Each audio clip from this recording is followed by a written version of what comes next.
কিয়মন্য শাস্ত্র বিস্তারে, যা স্বয়ং পদ্মনাভস্য মুখ পদ্ম বিনিশ্রিতা। কলিযুগ পাবনাবতার পরম প্রেমময়,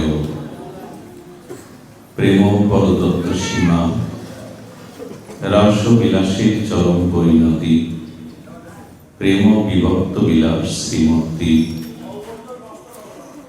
সর্বজন বিভজন সর্বপ্রয়োজন অবতার সারশিরোমণি শ্রী শ্রী শচীনন্দন নদিয়া বিহারী গৌরহরি। পতিত উদ্ধারণ পতিত তারণ পরম পাবন চিন্তামণি দাতা শিরোমণি পরম কারণী পরম দয়া। শ্রী নিতাই চাঁদের মহানুকম্পায় শ্রী শ্রী গান্ধার্বিকা গিরিধারীর অপার করুণায় বঙ্গ বসুন্ধরা ঝিকর গাছা বারোয়ারি পূজা মন্দির শ্রী অঙ্গনে সপ্ত দিবসীয় সর্ববেদান্ত সার শ্রীমদ্ ভাগবত গীতা পারায়ণের যে মহতি উদ্যোগ, আস্থার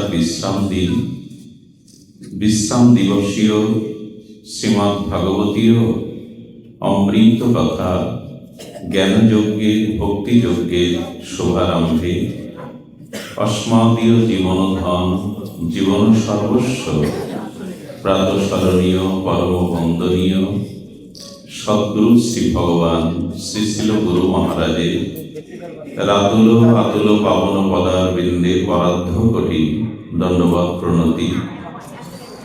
পূর্বে ব্যয় শাসন জ্ঞানপীঠ আশ্রয়পূর্বক যারা ভাগবতীয় সুধা কথা যজ্ঞে আপনাদের অমৃত সিঞ্চন করেছেন, সেই সকল পাঠক পাঠিকাবৃন্দ, সংকীর্তন রসজ্ঞবৃন্দ, সমাগত মহাপ্রভুর অনুরাগী প্রিয় ভক্তগণ, বৈষ্ণবজন, সাধুজন, সন্তজন, সুদীজন, ধর্মশীলা শ্রদ্ধাশীলা দেবীমূর্তি মাতৃগণ, সকল ভক্তচরণে সশ্রদ্ধ বন্দনাপূর্বক দণ্ডবৎ প্রণতি। সুদীজন, গীতা সুগীতা কর্তব্য কিয়মন্য শাস্ত্র বিস্তারে, যা স্বয়ং পদ্মনাভস্য মুখ পদ্ম বিনিশ্রিতা। দেখুন, প্রকৃতপক্ষে শ্রীমদ্ ভগবদ গীতার মাহাত্ম্য বাক্য দ্বারা অনুভূতি বা গীতার জ্ঞান প্রকষ্ট রূপে প্রকট করা কারো পক্ষে সম্ভব নয়। শ্রীমদ্ ভগবদ গীতা তার মর্মার্থ বাক্যের দ্বারা প্রকাশ করা সম্ভব নয়, কারণ এটি পরম রহস্যময়। শ্রী ভগবানের হৃদয়ে অনুভূতির সঙ্গীত সুধা হল গীতা। গীতা সুগীতা, গীতা মানে গান। তো মানুষের ভাব থেকেই তো সুর বা সঙ্গীত প্রকাশ হয়। তো স্বয়ং পদ্মনাভ গোবিন্দের হৃদয়ের অনুভূতির ভাব প্রকাশের ধ্রুব সঙ্গীত হল গীতা। এখন ভগবানের হৃদয়ের সঙ্গীত কেমন হবে একটু ধ্যান দিন। প্রত্যেক শাস্ত্রে আমরা দেখি ঋষি উবাচ, কে বলছেন? ঋষি বলছেন। ব্যাস উবাচ, সুত উবাচ, বাল্মীকি উবাচ, বালনারায়ণী উবাচ। অন্যান্য গ্রন্থে দেখবেন ঋষি বলেছেন, সুত বলেছেন, ব্যাস বলেছেন, কিন্তু শ্রী ভগবান উবাচ, এটি মাত্র গীতাতেই দেখতে পায় যে অখণ্ড পরতত্ত্ব স্বয়ং ভগবান এই পৃথিবী নামক ভূমণ্ডলে কুরুক্ষেত্রের মাটিতে দাঁড়িয়ে প্রিয়সখা অর্জুনকে সম্মুখে রেখে যে দিব্য জ্ঞান দান করলেন, ভগবান এই ধরিত্রীতে দাঁড়িয়ে নিজ মুখে বলছেন। শ্রীমদ্ ভগবত গীতার সাথে অন্য শাস্ত্রের এখানেই পার্থক্য। ঋষি ভজনের দ্বারা, অনুভূতির দ্বারা বলছেন, আর স্বয়ং ভগবান কুরুক্ষেত্রের মাটিতে অর্জুনকে লক্ষ্য করে সমগ্র জীব জগতের জন্য শ্রী ভগবান উবাচ, নিজে কথা বলছেন। এর থেকে বড় প্রাপ্তি আর কি থাকতে পারে জীবের? আমাদেরই ধরিত্রীতে এসে, ভূমণ্ডলে এসে আমাদেরই সমস্যার কথা তিনি জগৎকে শোনাচ্ছেন। এই জন্য গীতার বৈশিষ্ট্য এটি বড় রহস্যময়। সারাটি জীবন, অনন্ত জীবন, নিত্য নিরন্তর গীতা যদি পঠন পাঠন, অধ্যয়ন অধ্যাপনা করা হয়, তবু গীতার সার্বিক মর্মার্থ, গীতার অখণ্ড জ্ঞান কারো পক্ষে ব্যক্ত করা, বোঝা সম্ভব নয়, কারো পক্ষেই সম্ভব নয়। এই গীতা শাস্ত্রে ভগবানের গুণ, প্রভাব, মর্মের যে বর্ণনা অন্য কোনো গ্রন্থে পাওয়া সেটা কঠিন। আস্তে একটু শান্ত থাকুন। গীতা সুগীতা কর্তব্য কিউমন শাস্ত্র বিস্তারে। যদি গীতার সরলত্ব ব্যক্ত করতে হয়, মালাটা দিন, উনি কে এনেছেন দিয়ে দিন। এভাবে আগে দিতে হয়, পাঠের মধ্যে এসে দিয়ে দাও।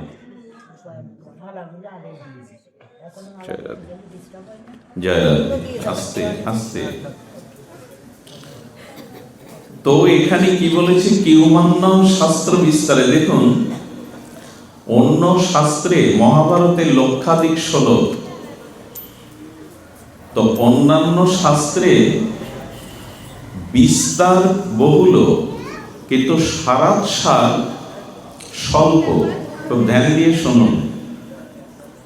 অন্যান্য শাস্ত্রের বিস্তার করেছে বহু, কিন্তু সারাংশ স্বল্প। আর গীতা মাত্র 700 শ্লোক, 770 শ্লোক, বিস্তার কম কিন্তু মহিমা অনেক বেশি। লক্ষ শ্লোক মহাভারত পড়ে যেটা নির্ণয় করতে পারবেন না, 700 শ্লোক গীতার মধ্যে সমস্ত সারাংশার দেওয়া আছে। এই জন্য বলছেন, অনন্ত জীবনের অনন্ত কর্তব্যের কথা গীতা ভগবানের অনুভূতির গীত দ্বারা জানিয়েছেন। বিস্তার কম কিন্তু মহিমা তত্ত্ব অনেক অনেক গভীর, অতল স্পর্শী সাগরের মতো। এই জন্য মানুষের জীবনে সকল কর্তব্যের নির্ণয় এই সার্বভৌম গীতা শাস্ত্র দিয়েছেন। সার্বভৌম কথার অর্থ হলো, পৃথিবীর এমন কোনো ভূমি নেই যেখানে গীতার প্রভাব বিস্তার হয়নি। সার্বভৌম মানে সমস্ত ভূমিতে যার অধিকার। পৃথিবীর এমন কোনো ভূখণ্ড নেই যেখানে গীতা প্রকাশ বা বিস্তার লাভ করেনি। এটি আমাদের সনাতনীদের জন্য বড় গর্বের বিষয়। গীতার একটি শ্লোকের, একটি শব্দের বিকৃত ব্যাখ্যা করবার দুঃসাহস পৃথিবীতে কোনো কলম লেখক বা দার্শনিক দেখায়নি। অন্যান্য ধর্মশাস্ত্র নিয়ে বিতর্ক আছে, তার সমালোচনাও লেখা হয়েছে, অনেকেই বিতর্কিত হয়েছেন, কিন্তু গীতার একটি শ্লোকের একটি শব্দের অর্থ পৃথিবীর কোনো কলম সৈনিক বা দার্শনিক বিকৃত ব্যাখ্যার সুযোগ পাননি। এই জন্য উপনিষদ সার, সমগ্র শাস্ত্রের সূত্র, নির্যাস, সারাৎসার শ্রীমদ্ ভগবদ্ গীতা, যা স্বয়ং পদ্মনাভস্য, স্বয়ং ভগবান বলছেন পদ্মনাভ, মুখ পদ্ম বিনিসৃতা, তার মুখ পদ্ম হতে বিনিসৃত হয়েছে এই মহান শাস্ত্র। শ্রীমদ্ ভগবদ্ গীতার মহিমা কিঞ্চিত বলা প্রয়োজন, আস্বাদন প্রয়োজন। কোন বস্তু তার তত্ত্ব, তার মহিমা না জানলে সেই বস্তুর প্রতি অনুরাগ, প্রীতি, আকর্ষণ এগুলি আসে না। একজন কৃষক জমি চাষ করতে করতে আর নাঙলের ফলার আঘাতে দেখলেন চকচক করে উঠেছে একটি পাথর। এই গরিব মূর্খ কৃষক, তার মেয়েকে খেলনা কিনে দেওয়ার সামর্থ্য নাই, তো তিনি চকচকে উজ্জ্বলকৃত পাথরটি মনে করেছেন খেতে পড়ে রয়েছে মাটির নিচে, মেয়েটা চকচক করছে, খেলবে। মেয়েকে খেলনার সামগ্রী তুচ্ছ মনে করে দিয়েছে। মেয়ে খেলার পর যাতে হারিয়ে না যায়, তুষ কুড়োর মধ্যে, ঘরের পাত্রের মধ্যে রেখে দিয়েছে।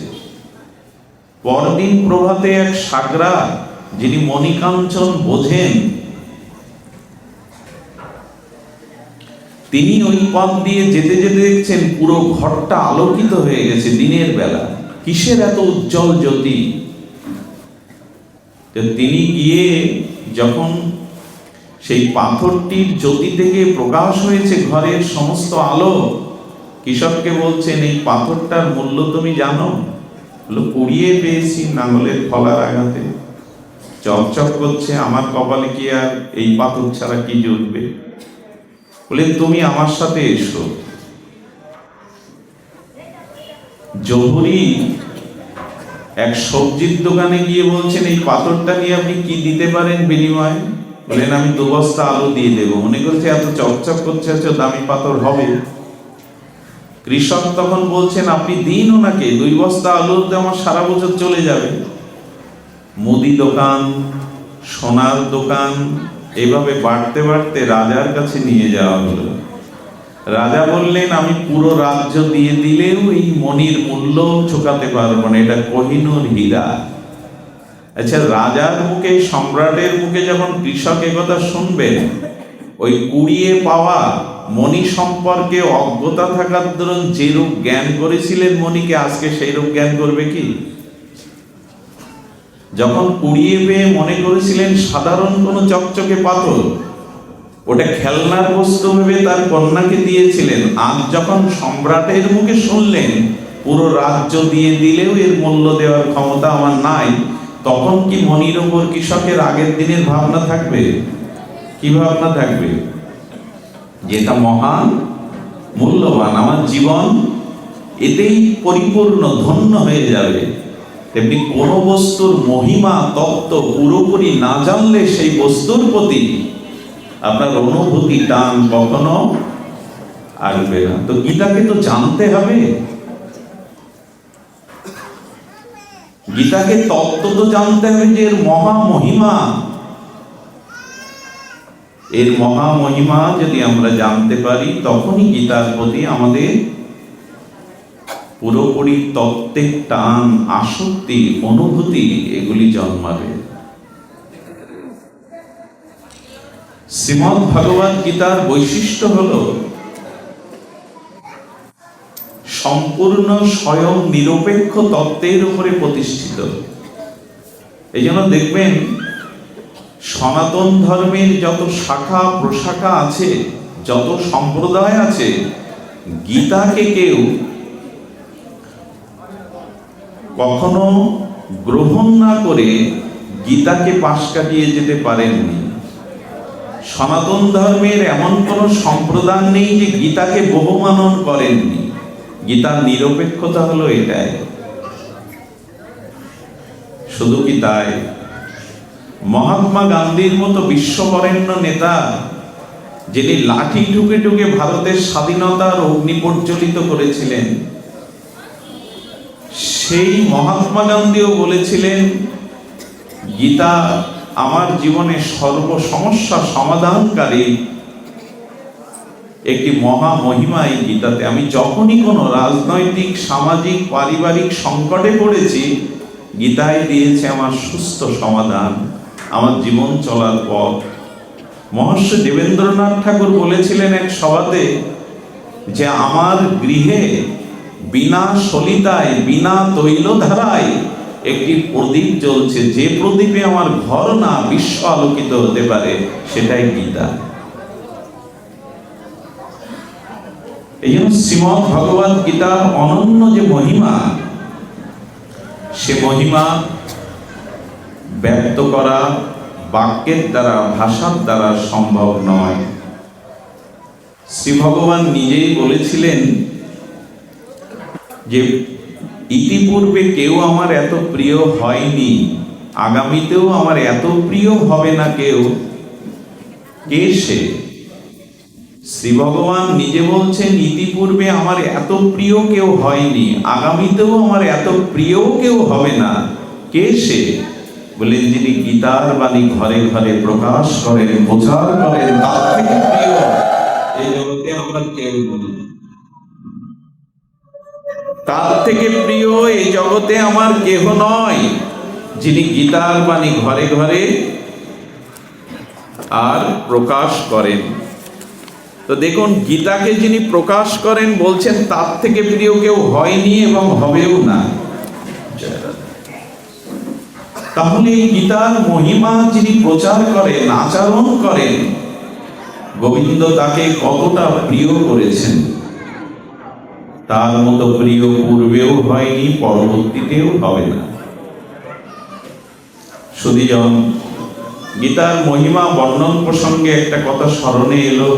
বহুবার কথাটি চর্চিত হয়েছে, চর্চা হয়েছে। আমাদের নিউ দিল্লিতে, ভারতের নিউ দিল্লিতে, রাজধানীতে এক শিল্পপতি ভদ্রলোকের বাস। বিবাহ করেছিলেন অপরূপ সুন্দরী যুবতীকে। শিল্পপতির ধর্নাঢ্য রূপ আছে। তো স্ত্রী আত্মহত্যা করে কোনো কারণে। স্ত্রীর প্রতি এত আসক্তি, আর আত্মহত্যার কারণে তার আত্মার সদ্গতি হয়নি, জীবাত্মার সদ্গতি হয়নি। ছায়ারূপে সেই মূর্তি প্রতিদিন ওর গৃহে আসতো। ধীরে ধীরে সেই ছায়া মূর্তি দেখতে দেখতে মানুষটা অসুস্থ হয়ে যেতে লাগলো, মৃত্যুর কোলে ঢলে পড়লো। ডাক্তাররা তাকে সমস্ত পরীক্ষা নিরীক্ষা করে বললেন, আমরা রোগ আবিষ্কার করতে পারছি না আপনার শরীরে, কিন্তু উনি বাঁচবেন না। উনি সিদ্ধান্ত নিলেন, তিলে তিলে ক্ষয়, এই যন্ত্রণার মৃত্যুকে আলিঙ্গন না করে আত্মহত্যা আমিও করব। মানসিক অবসাদে আত্মহননের সিদ্ধান্ত নিলেন। রাত্রে পকেটের মধ্যে কিছু বিষের বড়ি এনে রেখেছেন, ওটি খেয়ে আত্মহনন করবেন। ওই ছায়া মূর্তিটি উল্কার মতো এসে দরজায় ধাক্কা খেয়ে দাঁড়িয়ে গেছে চৌকাঠে। বলেন, তুমি ফেলে দাও, তোমার পকেটে যে বস্তু আছে ফেলে দাও, নাহলে আমি তোমার ঘরে ঢুকতে পারছি না। তো উনি মনে করেছেন যে আমাকেও মরতে দেবে না, আমার আত্মহননের খবরটাও জেনে গেছে, আমাকে তিল তিল করে যন্ত্রণা দিয়ে মারবে, এই জন্য আমাকে আত্মহনন করতে দেবে না। উনি পকেট থেকে বিষের বড়িটা ফেলেননি সেদিন। বহু চিৎকার চেঁচামেচি, ভয় ভীতি প্রদর্শনের পরে এই অশরীরী অপবিত্র জীবাত্মা বিদায় নিয়েছিল, আর কোনোদিন ওর ঘরের দুয়ারে আসেনি। এই মানুষটাও মৃত্যুবরণ করেনি। তার রহস্য কি জানেন? ওই পিশাচি চলে যাওয়ার পরে উনি পকেট থেকে সেই বিষের বড়িগুলো বের করে দেখলেন গীতার একটা ছেঁড়া পৃষ্ঠার দ্বারা এই বড়িগুলো বেঁধে রাখা হয়েছিল। ভগবানের দিব্য চিন্ময় অলৌকিক লোকোত্তরীয় গীতার একটা পৃষ্ঠা পকেটে থাকায় পিশাচি তার ঘরে আসতে, উনি পরবর্তী জীবনে ওনার বহু টাকা গীতা প্রচারে উনি দান করেছিলেন।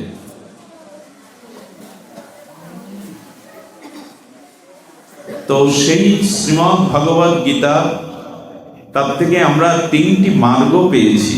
দিগদর্শন পেয়েছি। খুব ধ্যান দিয়ে শুনবেন। তিনটি মার্গ হলো কর্ম, জ্ঞান এবং ভক্তি। এই প্রসঙ্গে সামান্য একটু আলোকপাত, পর্যালোচনা, সাক্ষাৎকার। একটি হলো কর্ম, একটি হলো জ্ঞান, একটি হলো ভক্তি। তো প্রথমেই যদি আমরা কর্মময় জীব, প্রতিটি প্রাণীকে কর্ম করেই বেঁচে থাকতে হয়। যদি আমরা গীতার দিব্য দার্শনিক বিচারে কর্মকে দেখি, তবে এইটুকু বলতে চেয়েছেন ভগবান, বোঝাতে চেয়েছেন অর্জুনকে দিয়ে। খুব ধ্যান দিয়ে শুনুন, কথাটি মার্মিক কথা। সেটি হলো, কোন কর্ম আছে যে কর্ম করেও আমি পাপের ভাগী, কর্মফলের ভাগী হব না? এই অনন্ত কোটি জীব নিচয় আমরা যা ভোগ করছি কর্মফল, আমাদের ভাগ্য আমাদের কর্মফলের দ্বারা রচিত হয়। খুব ধ্যান দিন, আমাদের ভাগ্য বিধাতা রচনা করেনি, আমাদের ভাগ্য কোনো ঈশ্বর রচনা করেনি। যদি কেউ প্রশ্ন করে তবে আমার ভাগ্য কে লিখেছে, কে রচনা করেছে, উত্তর দিচ্ছে গীতা, তোমার ভাগ্য তুমিই রচনা করেছো, তোমার ভাগ্য অন্য কেউ রচনা করেনি। তোমার অনাদিকালের কর্ম, সেই কর্মের দ্বারাই তুমি নিজে রচনা করেছো তোমার ভাগ্য। কথাটি খুব মার্মিক কথা। বিধিকে, আমি যেরূপ কর্ম করেছি বিধি সেইরূপ রূপে আমার ভাগ্যকে নির্ণয় করেছে। এই জন্য আমার ভাগ্যের রচয়িতা ভগবান নন, আমার ভাগ্যের রচনা আমি। আমাদের অতীতের কর্ম, জন্মান্তরীণ যে কর্ম, সেই কর্মের ফলই আমরা ভোগ করছি। এখন গীতায় অভিনব কর্মযোগে ভগবান যে অপূর্ব আমাদের কর্মফল মুক্তির, প্রারব্ধ মুক্তির, বন্ধন মুক্তির যে অপূর্ব সংজ্ঞা দিয়েছেন শুনুন।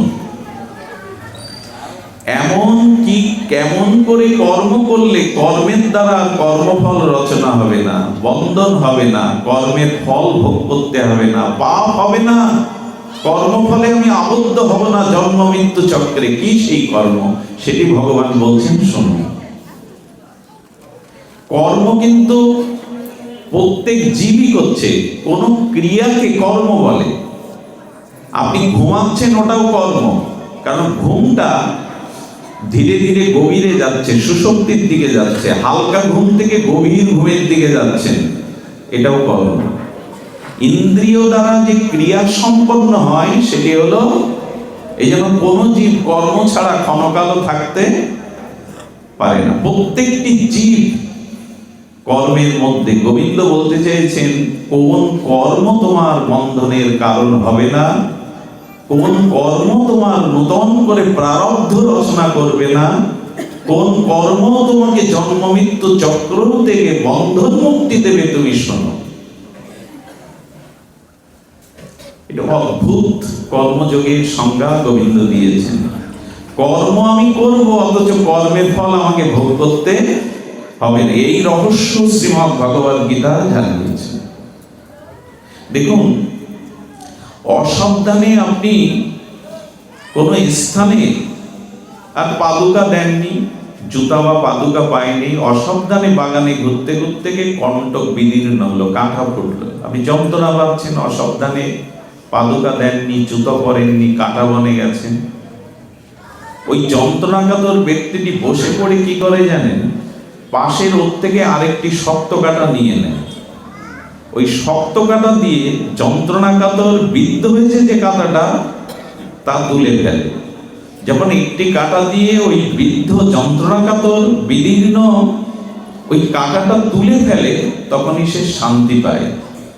গোবিন্দ বলছেন, অসাবধানে ইন্দ্রিয় তাড়িত হয়ে কাম কামনার দ্বারা অসাবধানে যে পাপময়, অন্যায়ময়, অশাস্ত্রীয়ময় কর্ম করে যন্ত্রণা পাচ্ছ জন্ম জন্মান্তরে, এবার আমার ভগবান বলছেন, আমার মত, আমার অভিমান, সেই নিষ্কাম এবং সুকর্ম বুদ্ধির দ্বারা, জ্ঞানের দ্বারা, বিচারের দ্বারা, বিবেকের দ্বারা ওই আরা কর্মরূপ জ্ঞানরূপ কাঁটা নিয়ে ওই কর্মফলের কাঁটা তুলে ফেলো, দুটোই শান্তি পাবে। কাঁটা, একটা কাঁটা ফুটে যন্ত্রণা করছে, আরেকটি কাঁটা দিয়ে ওই যন্ত্রণা নিবৃত্তি হচ্ছে, হয় কি না? তো যে অসাবধানতা বশত, যে হৃদীন্দ্র তাড়িত হয়ে, প্রলোভিত হয়ে কাম কামনার দ্বারা অন্যায় কর্ম করে কষ্ট পাচ্ছ, এবার আমার জ্ঞানময়, প্রজ্ঞাময়, আমার জ্ঞান এবং প্রজ্ঞার দ্বারা যেরূপ সুকর্ম আমি করতে বলেছি, সেই সুকর্মের কাঁটা দিয়ে ওই ব্যথা কর্ম কাঁটাটা তুলে ফেল।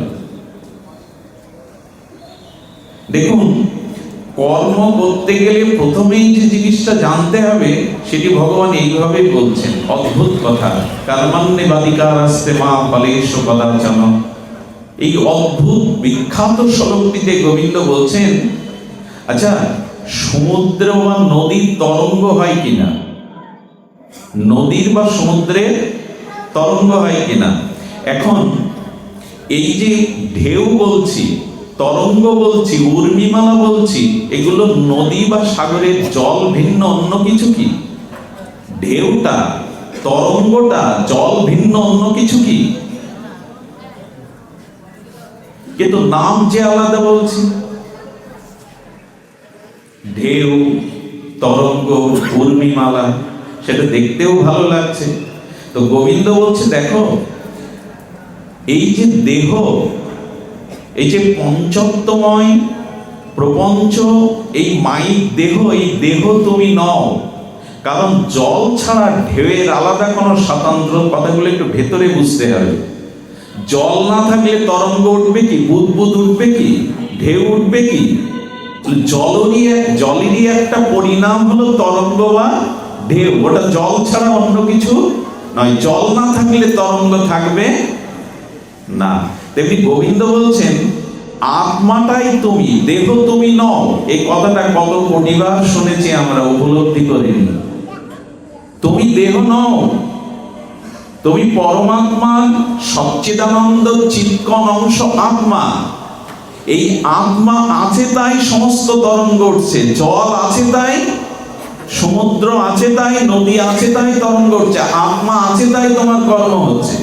মৃত ব্যক্তি কোনো কর্ম করতে, আত্মা শূন্য বিযুক্ত দেহে কোনো দেহ কর্ম করতে, তাই যদি হয়, তাহলে কেন বলছেন কর্ম আমি করছি, আমি কর্তা, আমার দ্বারা এসব হচ্ছে?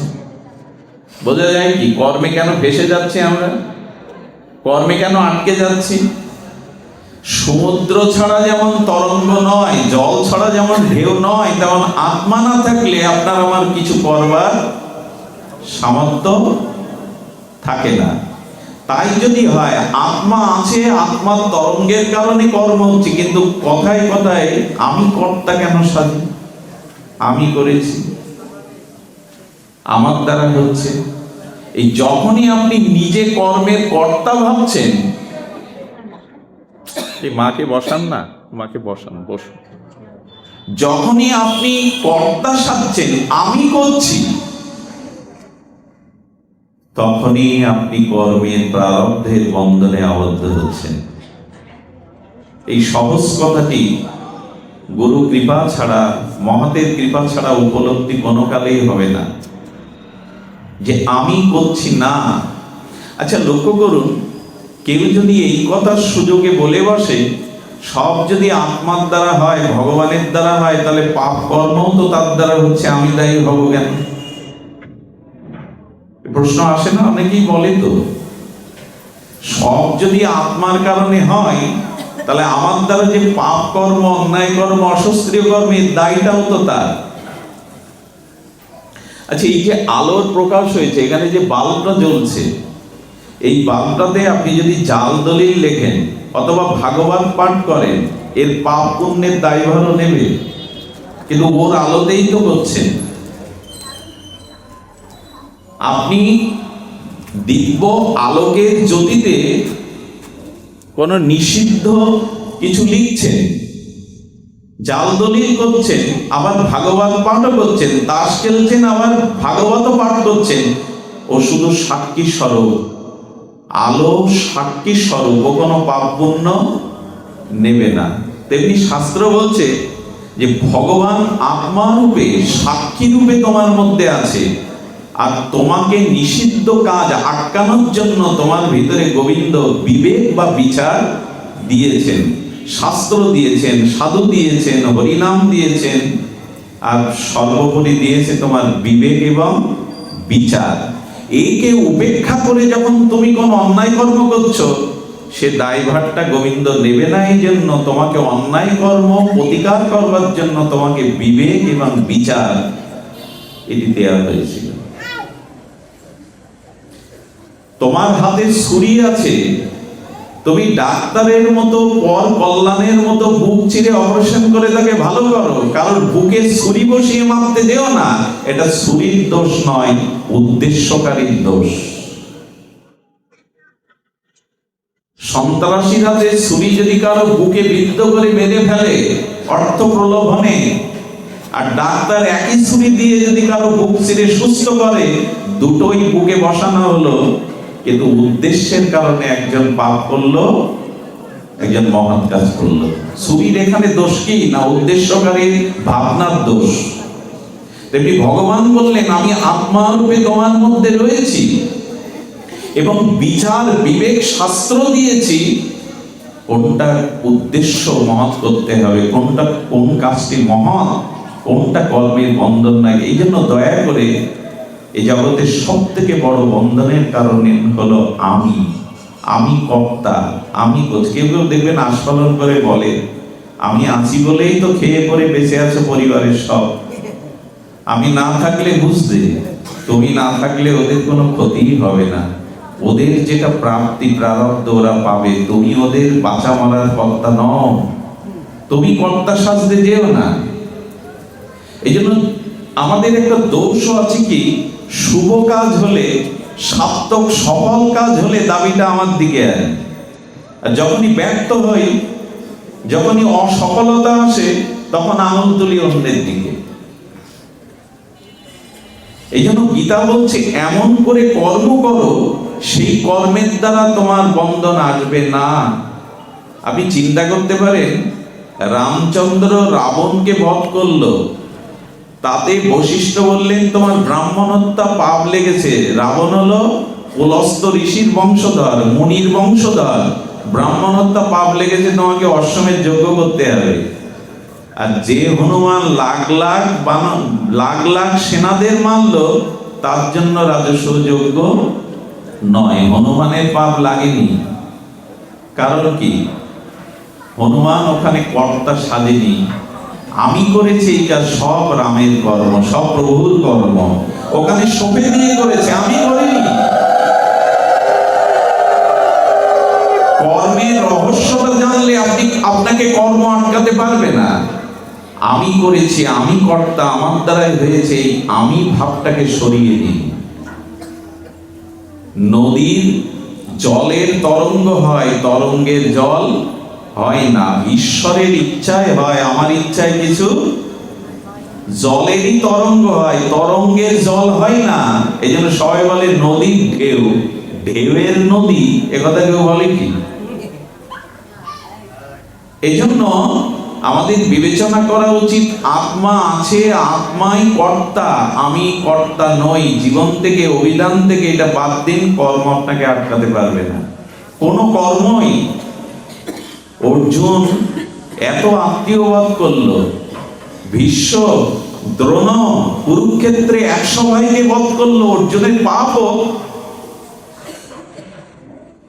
অর্জুন বুঝেছিল করিষ্যে বচনাং তব, তুমি যা বলবে সেটাই আমার কর্ম, আমার নিজের কোনো কর্ম নেই। তুমি পুত্তলিকার মতো আমাকে যেভাবে নাচাচ্ছ, আমি সেভাবেই নেচেছি তোমার হাতে, আমার তো কর্ম নেই। আমার নেই মানে অর্জুনের অপরাধ নেই। এই জন্য কর্ম করতে গেলে আগে ভাব আনো। একটা সুন্দর কথা মনে পড়লো, আপনার ভাব যদি কর্তা শূন্য হয়, অভিমান শূন্য হয়, আপনি কর্মের বন্ধনে আবদ্ধ হবেন না। তার একটু উজ্জ্বল দৃষ্টান্ত নিন। একবার গরমের দিনে এক কুমোর বাড়িতে একজন হুঁকো তৈরি করছে। কি করছে? হুকো তৈরি। হুকো বোঝেন তো, এখন হয়তো প্রচলন নেই, উত্তর ভারতে আছে, ওরা বসে বসে ওই টানে। তো হুকো যখন তৈরি করছে, ওই কুমোরের পিতা, বৃদ্ধ পিতা এসে বলছে, খোকা সামনে গরমকাল, হুকোর সরবরাহ কমে গেছে, হুকো আছে, তুমি কলসি তৈরি করো, ছোট ছোট জল ভরা কলস তৈরি করো। আচ্ছা, ও পাক দিচ্ছিল, কুমোর পাক দিয়ে মাটিটা হুকো যেভাবে করবে, ওর মনে ভাবছিল হুকো করার, যেই পিতা বলেছে সেই ওর ভাব বদলে গেছে। ভাব বদলে গেলে যে পাকের দ্বারা হুকো হয়, উল্টো পাক দিয়ে ওর ভাবনা অনুযায়ী ও কলস তৈরি করতে শুরু। সেই মাটি, সেই চাক, শুধু একটা শব্দের দ্বারা ওর ভাব বদলে গেল। তো যখন হুকো থেকে ছোট কলস তৈরি করছে, তখন ওই কলস হুকো বলতে চাইছে, হুকো তৈরি করছিল, যদি ওকে কথা বলানো যায় অনুভূতির দ্বারা, বলছে তুমি করছিলে হুকো, বাদ দিয়ে কলসি করছো কেন?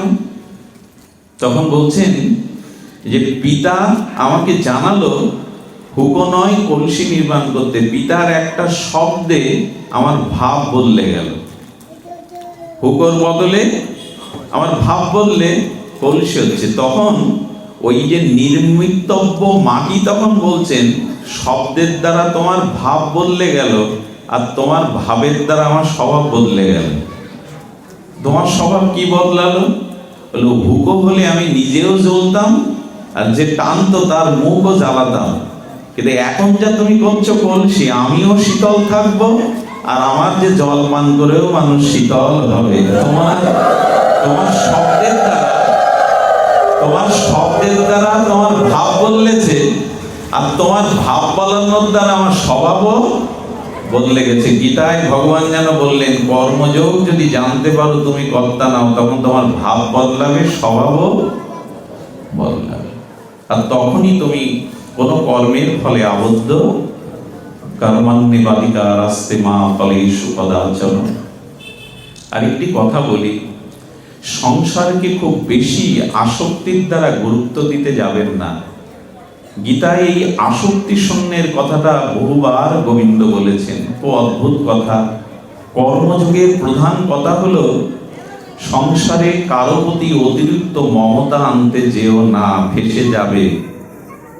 এই কথা আমরা শুনেছি, এই কথা আমরা মেনেছি। বলে সংসারে কারো প্রতি অতিরিক্ত মমতা দিলে তোমার বুদ্ধি নাশ হবে, এবং এই অতিরিক্ত মমতার কারণে তোমার বিনাশ আসবে।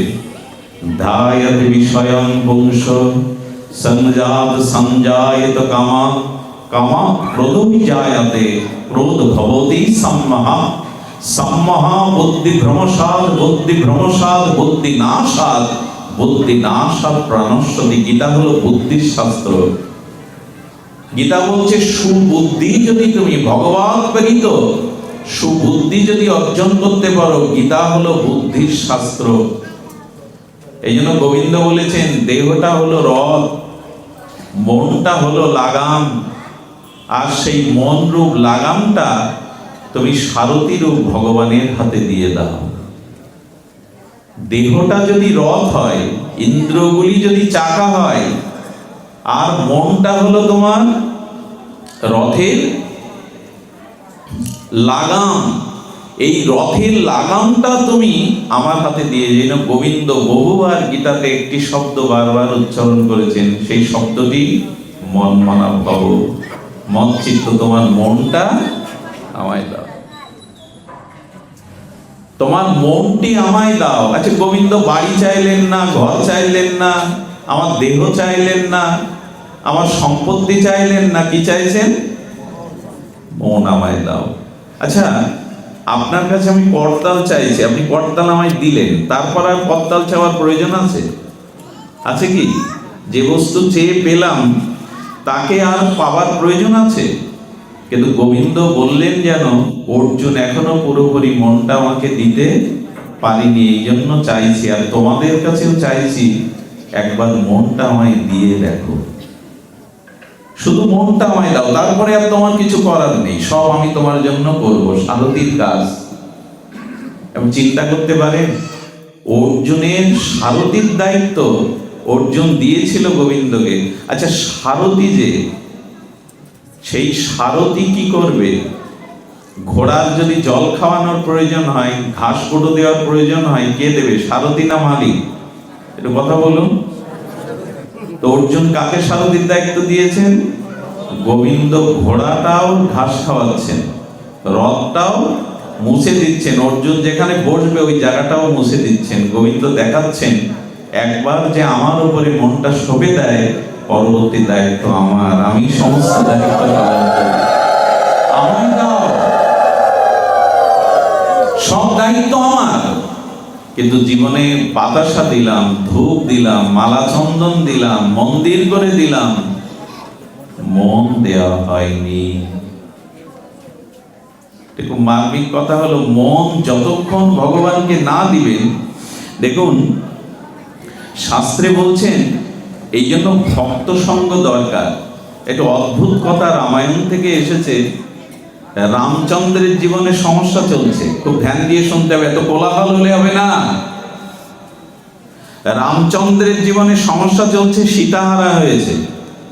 লক্ষণের সমস্যা হলো, লক্ষণ মানসিক যন্ত্রণায় ভুগছে যে আমি চলে না গেলে জানকী হরণ দাদা আমার উপর দায়িত্ব দিয়ে গেল। আর রামচন্দ্র যেখানে যাচ্ছে সেই সুগ্রীবেরও সমস্যা, বালি তার কাছ থেকে বউ, রাজ্য যা কিছু ছিল কেড়ে মেরে ধরে তাড়িয়ে নিয়েছে। ওখানে হনুমানেরও সমস্যা, হনুমান সমাধান করার চেষ্টা করেও পাচ্ছে না। সুগ্রীব স্ত্রী গেছে, তার সম্পদ গেছে, রাজ্য গেছে, নিজ পরিজনও চলে গেছে, কিন্তু সুগ্রীবের একটা গুণ ছিল, কোনো গুণ না থাকলেও শক্তিতে কম, বউ হারা, রাজ্য হারা, সম্পদ হারা, বিতাড়িত, পলায়ন করে ঋষিশৃঙ্গ পর্বতে পলায়ন করছে। কিন্তু সুগ্রীব জীবনে রাজ্য ফিরে পাওয়া, রামচন্দ্রকে বন্ধুরূপে ফিরে পাওয়া, এই মঙ্গলের পিছনে একটা কারণ, ওইটা এখন থেকে নিয়ে যান এখান থেকে। সুগ্রীব সব ত্যাগ করেছিল, কিন্তু ভক্ত হনুমানকে ত্যাগ করেনি। যার জীবনে সব চলে গেছে অথচ ভক্ত আছে যার জীবনে, জানবেন সুগ্রীবের মতো আবার সে সমহিমায় উজ্জ্বল হয়ে উঠবে। ভক্তকে সাথে রাখুন। সাধুই পারে আপনার সমস্যার সমাধান করতে, শুদ্ধ ভক্তই পারে আপনার জীবনের সমস্যার সমাধান করতে। আজকের রাজনীতি, আজকের সমাজনীতি, আজকের শিক্ষানীতি, আজকের অর্থনীতি পৃথিবীকে শান্তি দিতে পারেনি, এটা লিখে দেওয়া যায়।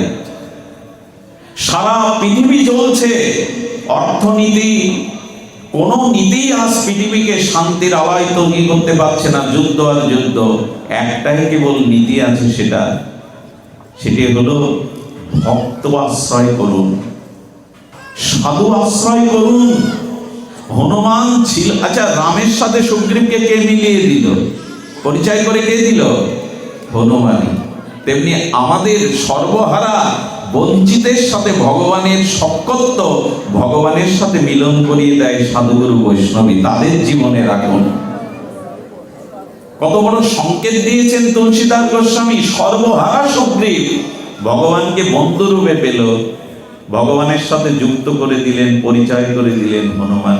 আপনার সাথে ভগবানের 700 সম্পর্ক রচনা করে দেয় সাধুগুরু, এদের ছাড়বেন না। তো সুগ্রীবের জীবনে হনুমানকে ত্যাগ করেননি। আর যখন দেখবেন, যখন হনুমান রামচন্দ্রের সাক্ষাৎ পেল, তখন থেকে সবার সমাধান, সুগ্রীবের সমাধান হয়ে গেল, রাজ্য ফিরে গেল, বালিবধ হলো, রামচন্দ্র সীতা অন্বেষণে বেরোলো, হনুমানও প্রভুকে পেয়ে গেল। কি সংকেত দিচ্ছে? জীবনে যত সংকট সমস্যা থাক, যদি সাধুগুরু বৈষ্ণবের শরণাপন্ন হও, তাদের কৃপা দৃষ্টি পেতে পারো, সব সমস্যার সমাধান হবেই হবে। হরি শরণ সর্ববিঘ্ন বিনাশন, এই শাস্ত্রের কথা অন্তরে লিখে রাখুন, বাড়ির সামনে লিখে রাখুন। ভগবৎ শরণ সমস্ত বিঘ্নকে নাশ করে দেয়। একবার স্মরণে এসে দেখুন, মনটা ভগবানকে দিয়ে দেখুন, সর্ববিঘ্ন ভগবানই নাশ করবেন। হরি শরণ সর্ববিঘ্ন বিনাশনম, সমস্ত বিঘ্নের নাশ হয় কারণে। আচ্ছা, আমাদের জীবনে 5টি পদ দিয়ে আমাদের জীবনে বিপদ, সংকট, সমস্যা, পতন আছে। 6টা কোনো পদ নেই, 5টাই পদ। খুব ধ্যান দিয়ে শুনতে হবে। 5টি পদ দিয়েই আমাদের জীবনের সমস্ত বিপদ, সংকট, পতন, স্খলন আছে। 6টি কোনো পদ নেই। গীতা সে কথা হুঁশিয়ার করে দিয়েছে কোন পদ দিয়ে তোমার জীবনে এই বিঘ্ন বিনাশগুলো আসে। তো তার প্রথমে বলেছেন সংসারের পদ দিয়ে, যে সংসার তুমি পেতেছ, যদি সংসারের প্রতি অতিরিক্ত মমতা আসক্তি থাকে, ওই পদ দিয়েই তোমার পতন রচনা হবে। আপনি একবার ভেবে দেখুন, রামায়ণে কি বলছে জানেন? কৈকেয়ীর প্রতি দশরথের কৌশল্যা বা সুমিত্রার থেকে বেশি মমতা ছিল। খুব ধ্যান দিয়ে শোনো মা, কার প্রতি ছিল বেশি মমতা? এমনকি দশরথ যখন যুদ্ধে যেত, কৈকেয়ী সতী ছিল। কৈকেয়ী অনেক বিদুষিনী ছিলেন, ওনার ভিতরে প্রজ্ঞা ছিল, উনি যুদ্ধে বিশারদ ছিলেন, এই জন্য সতীও ছিলেন। ওনার রূপ ছিল, যৌবন ছিল, সতীত্ব ছিল, প্রজ্ঞা ছিল। উনি যুদ্ধ বিদ্যাও জানতেন। মাঝে মাঝে দশরথ যুদ্ধেও নিয়ে যেতেন। একবার তো যুদ্ধের আসর থেকে বাঁচিয়েছিলেন ওনাকে। এই জন্য কৈকেয়ীর প্রতি অন্য 2 রানী কৌশল্যা, সুমিত্রার থেকে এর প্রতি আসক্তিটা, মমতাটা। আচ্ছা, আপনি দেখছেন যে গঙ্গা স্নানের যোগ এসেছে, বা আপনাকে গঙ্গাসাগরের যোগ এসেছে। আপনি গঙ্গাসাগরে স্নান করতে গেছেন, গিয়ে দেখলেন এখানে ঘাট বাঁধানো, সিঁড়ি বাঁধানো, তখন একটু আনন্দ হয় না? যে একে তো যোগের স্নান, তারপরে স্নান করবার জন্য সিঁড়ি। কিন্তু এত খুশি হবেন না, কারণ সিঁড়ির নিচের ধাপে জলের প্রতি যে কায়া জন্মায় না, ওপরে একটা ফেনার মতো পদ্মা জন্মায়, শেষ সিঁড়িতে যদি ওই কায়া লেপটে থাকে, আর আপনি যদি সাবধানে পা না দেন, তো তীর্থযাত্রা স্নানের বদলে আপনার হাত পা ভাঙবে, মাথা ভাঙবে। তো সংসারে মমতা থাকা ভালো, কিন্তু অতিরিক্ত টান, অতিরিক্ত আসক্তি যদি কারোর প্রতি থাকে, হাত পা ভাঙবে না, প্রাণ ভেঙে গেল দশরথের। দশরথের কি ভাঙলো? হাত পা। কথা কি বোঝা যায়? কৈকেয়ীর আসক্তির কারণে দশরথের কি ভাঙলো? হাত পা না, প্রাণই চলে গেল।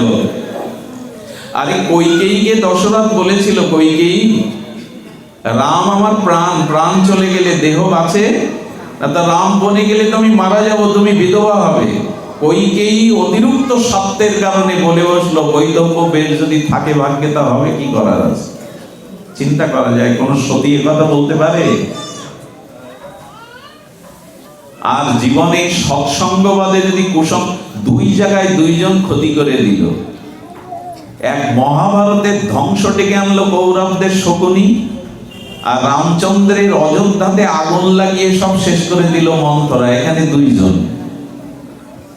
হনুমান সবকিছু ফিরিয়ে দিল সুগ্রীবের, সবার রামচন্দ্রের সমস্যা সমাধান করে দিল ভক্ত হনুমান সীতান্বেষণে। আর এদিকে মহাভারত কাণ্ড ঘটালো শকুনি, আর অযোধ্যায় আগুন লাগিয়ে দিল মন্থরা। অসৎসঙ্গের প্রভাব সম্পর্কে কিভাবে শাস্ত্র নির্দেশ দিয়েছেন দেখুন। আপনি বিষ খেয়ে যদি মারা যান, শরীরটা নষ্ট হবে, আত্মার ক্ষতি হবে না। আগুনে পুড়ে মারা গেলে অসাবধানে শরীরের ক্ষতি হবে, আত্মার ক্ষতি। কিন্তু অসৎসঙ্গ করলে 84 লক্ষ জনি আপনাকে অধঃপতিত হতে হবে। বলে লাভ কি কথা? সঙ্গ করি কার? আর আমাদের দুটোই স্বভাব, বিকেলে তাস পিটাবো, সন্ধ্যাবেলায় হরিনাম করবো, দুটোই চালাও। বলে সৎসঙ্গ করি তো, আরে সৎসঙ্গ অখণ্ড করো, অসৎসঙ্গ। আচ্ছা, একটা জলের পাত্রের উপরে 1 বিন্দু সরিষার তেল এখানে ফেলে দিন, কি করবে? পুরো জলটার উপরে একটা পদ্মা বিস্তার। 1 বালতি জল, 1 পাত্র পরিপূর্ণ জলে 1 বিন্দু তেল দিয়ে দিন, ওর প্রভাবটা বিস্তার করবে পুরো জলের উপরে। তাই আপনি যতই সৎসঙ্গ করেন, যখনই কোনো অসৎসঙ্গ করবেন, আপনার জীবনে বিস্তার লাভ করবে। কারণ অসতের প্রতি আমাদের পূর্ব জন্মের একটু ধারাবাহিকতা আছে, অভ্যাস সংস্কার আছে। এই জন্য কাল থেকে যদি বলি প্রসাদ ভোজি হয়ে যান, 6 মাসে ডাক্তারখানায় যেতে হবে আপনাকে। মাথা চলবে না, পা চলবে না, দুর্বল, স্লাইন নিতে হবে। কিন্তু যদি বলি কাল থেকে ভালো মন্দ আমিষ খান, এতে কারো বাধা নেই। যদি বলি সব মায়েদের মধ্যে রাধারানীকে দেখুন, দুর্গাকে দেখুন, কিন্তু যদি বলা হয় সব নারীকে ভোগের দৃষ্টিতে দেখুন, সহজ কিনা? কিন্তু এটা সহজ, ওটা কঠিন কেন? নিরামিষ খাওয়াটা কঠিন, আমিষ খাওয়াটা কঠিন কেন নয়? বলে অনেক জন্মে ওই অভ্যাসটাই তো আমার আছে, এই জন্য ওটা কঠিন মনে হয় না। এই যে অসৎসঙ্গের প্রতি একটা আকর্ষণ আমাদের চির জন্মের আছে, এই জন্য বারবার বললেন আগুনে পড়লে দেহের ক্ষতি হবে, আত্মার ক্ষতি হবে না, কিন্তু অসৎ সঙ্গ করলে আত্মা নিম্নগামী হয়ে যাবে। এক মন্থরাই যথেষ্ট অযোধ্যা নষ্ট করার, এক শকুনি যথেষ্ট কুরুক্ষেত্রে রণাঙ্গনের জন্য। এইসব কথাগুলো গল্প গুজব নয়, রামায়ণ মহাভারত কোনো গল্প কথা কাহিনী নয়, এগুলো জীবনের দর্শন। তো সংসারের প্রতি আসক্তি, কৈকেয়ীর প্রতি আসক্তির কারণে পুরো সব ভুলিয়ে গেল, দশরথের প্রাণ ভেঙে গেল। আর ওদিকে 99 সন্তান মারা গেছে, দুর্যোধন বেঁচে আছে। হঠাৎ করে গান্ধারীর মনে মমতা জাগলো যে ভীমের দ্বারাই আমার সব ছেলেগুলো মরেছে, দুঃশাসন মরেছে, এই ভীমকে মারার জন্য দুর্যোধনকে অমর করতে হবে। বললো কালকে রাত্রে দুর্যোধন আমার ঘরে আয়, আমি পর্দা খুলবো, পটি খুলবো, তোর দিকে তাকালে তোর অঙ্গ অমর হয়ে যাবে, ওখানে আঘাত করে কেউ মারতে। আচ্ছা, এটার কারণ অতিরিক্ত মমতা। এতদিন দুর্যোধনের কাজে উনি বেশি সাপোর্ট দেননি, সমর্থন দেননি, কিন্তু আজ হঠাৎ দুর্যোধনের প্রতি মমতা জন্মে গেল। দেখুন, ধৃতরাষ্ট্র তো অন্ধ, আর গান্ধারীর শেষ পর্যন্ত মমতায় অন্ধ হয়ে গেলেন। এই জন্য কুরুদের পতন হলো, দুর্যোধনের পতন হলো। দুর্যোধনের সাথে ভীমের গদা যুদ্ধে ভীম পারবে না, ভীম পারা সম্ভব নয় দুর্যোধনের গদা যুদ্ধে। এই জন্য অতিরিক্ত মমতার কারণে আর প্রতিহিংসার কারণে সন্তানকে উলঙ্গ হয়ে আসতে বলল। কোন মা বলতে পারে? অতিরিক্ত মমতা হলে সংসারে কি ক্ষতি হয় দেখুন। দুর্যোধন দিতে গিয়ে কৃষ্ণের অঙ্গ কেঁপে উঠল। আজ যদি ওর দিকে দৃষ্টিপাত করে গান্ধারী, তবে যুদ্ধক্ষেত্রে কুরুদের একজন দুর্যোধন বেঁচে থাকলে কুরুদের পরাজয়, পাণ্ডবদের জয় হবে না। রাতের অন্ধকারে উলঙ্গ হয়ে যেতে যেতে কৃষ্ণ সামনে, দেখুন কে কাকে রক্ষা করে। পাণ্ডবরা নিশ্চিন্তে ঘুমাচ্ছে, কৃষ্ণের চোখে ঘুম নেই। ওই যে মন দিয়েছে, সমর্পণ করেছে। দুর্যোধন কৃষ্ণকে দেখে উলঙ্গ তো একটু জড়সড় হয়ে লজ্জা ঢাকার জন্য বসে পড়েছে। কৃষ্ণ হেসে বললেন, অন্যের বস্ত্র কেড়ে নেওয়া তোমার স্বভাব, আজ তোমার বস্ত্র কে কাটলো দুর্যোধন? তুমি তো দ্রৌপদীর বস্ত্র কেড়ে নেওয়ার তোমার স্বভাব, তোমার বস্ত্র কে কাটলো আজকে? লজ্জায় বলছেন, কিছু মনে করবেন না, আমতা আমতা করছে, মায়ের কাছে যাবো। তো মায়ের কাছে কেউ ওইভাবে যায়? আচ্ছা, ওইখানে যে একটা ছোট পর্দা ওর লজ্জা বা উরুকে ঢেকে দিল, আমার একটা কূটবুদ্ধিতে প্রশ্ন আসলো, গান্ধারী তোমার দৃষ্টির যদি এত ক্ষমতা যে ওর অঙ্গে পড়লে ওই অঙ্গকেও আঘাত করলে মরবে না, অমর হয়ে যায়, তো তোমার দৃষ্টি পারল না ওই পর্দা ভেদ করে উরুকেও অমর করতে? ওই ক্ষমতা নেই? কি মনে হয় আপনাদের? তোমার দৃষ্টির পাওয়ার ক্ষমতা যদি এই থাকবে, তুমি পারলে না কাপড় ভেদ করে উরুতে ওই জ্যোতিটা, ওই শক্তিটা পৌঁছে দিতে? এই ক্ষমতা গান্ধারীর ছিল। কিন্তু মহাভারত বলছেন, গোবিন্দ যাকে রক্ষা করে সে পদ্মা ভেদ করার সম্ভাবনা অনন্ত ব্রহ্মাণ্ডের কারণে গোবিন্দই তো রক্ষার জন্য ওটা করলেন। ওটা গান্ধারীর ক্ষমতা নেই ওখানে পৌঁছানোর। এই জন্য গোবিন্দ বলছেন, মন আমায় দাও, আমি রক্ষা করব তোমায়, সমস্ত পাপ হতে তোমায় মুক্তি দেব। আর মন দিয়েছি। এই জন্য আমাদের জীবনের পতন, স্খলন, ধ্বংস। প্রথম পদটা কি বললাম? সংসারে অতিরিক্ত কারো প্রতি সব আমার, আমার স্ত্রী, আমার পুত্র, আমার সংসার। দ্বিতীয় পতন, দ্বিতীয় সংকট নেমে আসে সম্পত্তি হতে। কি হতে আসে? পৃথিবীতে সব থেকে দুটো কারণে যুদ্ধ, বিগ্রহ, হানাহানি, মামলা, সেটা কোর্টে যদি পরিসংখ্যান দেখেন, কোর্টে গিয়ে জজ কোর্ট, হাইকোর্ট, সুপ্রিম কোর্ট, জগতের যত কোর্ট আছে, মামলা দুটো কারণে। কি কি কারণে বাবা?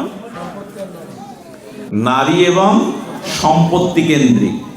সমস্ত পৃথিবীর বিচারালয়গুলো যান, 99% কারণ হলো সম্পত্তি এবং নারী। তো দ্বিতীয়টা বলছেন সম্পত্তি থেকে আমাদের জীবনে আছে। আচ্ছা, সম্পত্তি কম থাকলেও সমস্যা, আর বেশি থাকলে তো বড় সমস্যা। বেশি থাকলেও সমস্যা, কম থাকলেও সমস্যা। এখন এই সম্পত্তি বিপদ ডেকে আনে। এই জন্য জীবনের যেটুকু প্রয়োজন তার থেকে অতিরিক্ত কিছু আমাদের ভাবনা, চিন্তা, সংগ্রহ, এগুলো মানুষের পতনেরই কারণ হয়ে দাঁড়ায়। দেখুন, অর্থ যদি আপনার সুকর্মের দ্বারা, সৎকর্মের দ্বারা, পরিশ্রমের দ্বারা আসেও, আপনি রাজাধিরাজ হন, ক্ষতি নেই। কিন্তু অর্থের সদ্ব্যবহার করতে শিখতে হবে, নাহলে ওই অর্থ আপনার জীবনের পতন এবং ধ্বংসের কারণ। খুব মার্মিক কথা, যারা শুনছেন মন দিয়ে শুনুন। ভাগবত দৃষ্টান্ত দিয়েছে, অর্থের সৎ প্রয়োগ করো। অর্থকে সৎ প্রয়োগ করো। কোথায় করতে হবে? প্রথমে বলেছেন, অর্থ যদি তোমার কাছে থেকে থাকে, তাহলে প্রথম অর্থটি তুমি মঙ্গল কাজে, সৎ কাজে, সমাজের কোনো কল্যাণে এটি ব্যয় করো। দ্বিতীয়, এই অর্থ যদি তোমার কাছে থেকে থাকে, তার অধিকার তোমার পরিবারে কার্পণ্য করো না। যার যেটুকু ন্যায্য চাওয়া পাওয়া, সেই চাওয়া পাওয়াটুকু মিটাও। অনেক আছে কৃপণতা করে, এইগুলো সংগ্রহ করে রাখে, তাদের মিটাও। তৃতীয়ত, তোমার আত্মীয় স্বজনের মধ্যে যারা পতিত হয়েছে, অভাবগ্রস্ত, তাদের অর্থের একটা অংশ দাও। এইভাবে অর্থের সৎ উপযোগ করো, ভগবত কার্যে, সৎ কার্যে, মঙ্গলময় কাজে। না হলে ভোগে লাগাও, সংসারে সবার চাহিদা পূরণ করো, আত্মীয় স্বজন, বন্ধু সজ্জন, তাদের দিকে লাগাও। যদি এই সব অর্থ উপয়োগ না হয়, আপনি কোটি কোটি টাকার মালিক হন, কিন্তু আপনি যদি দাতা হন, দীনতা থাকে আপনার মধ্যে, ওই অর্থ আপনার অভিশাপের কারণ হবে না। আর যদি সৎ কাজ থেকে, বিরত থেকে অর্থ জমান, 3টি কারণ আসবে আপনার জীবনে ধ্বংস হতে।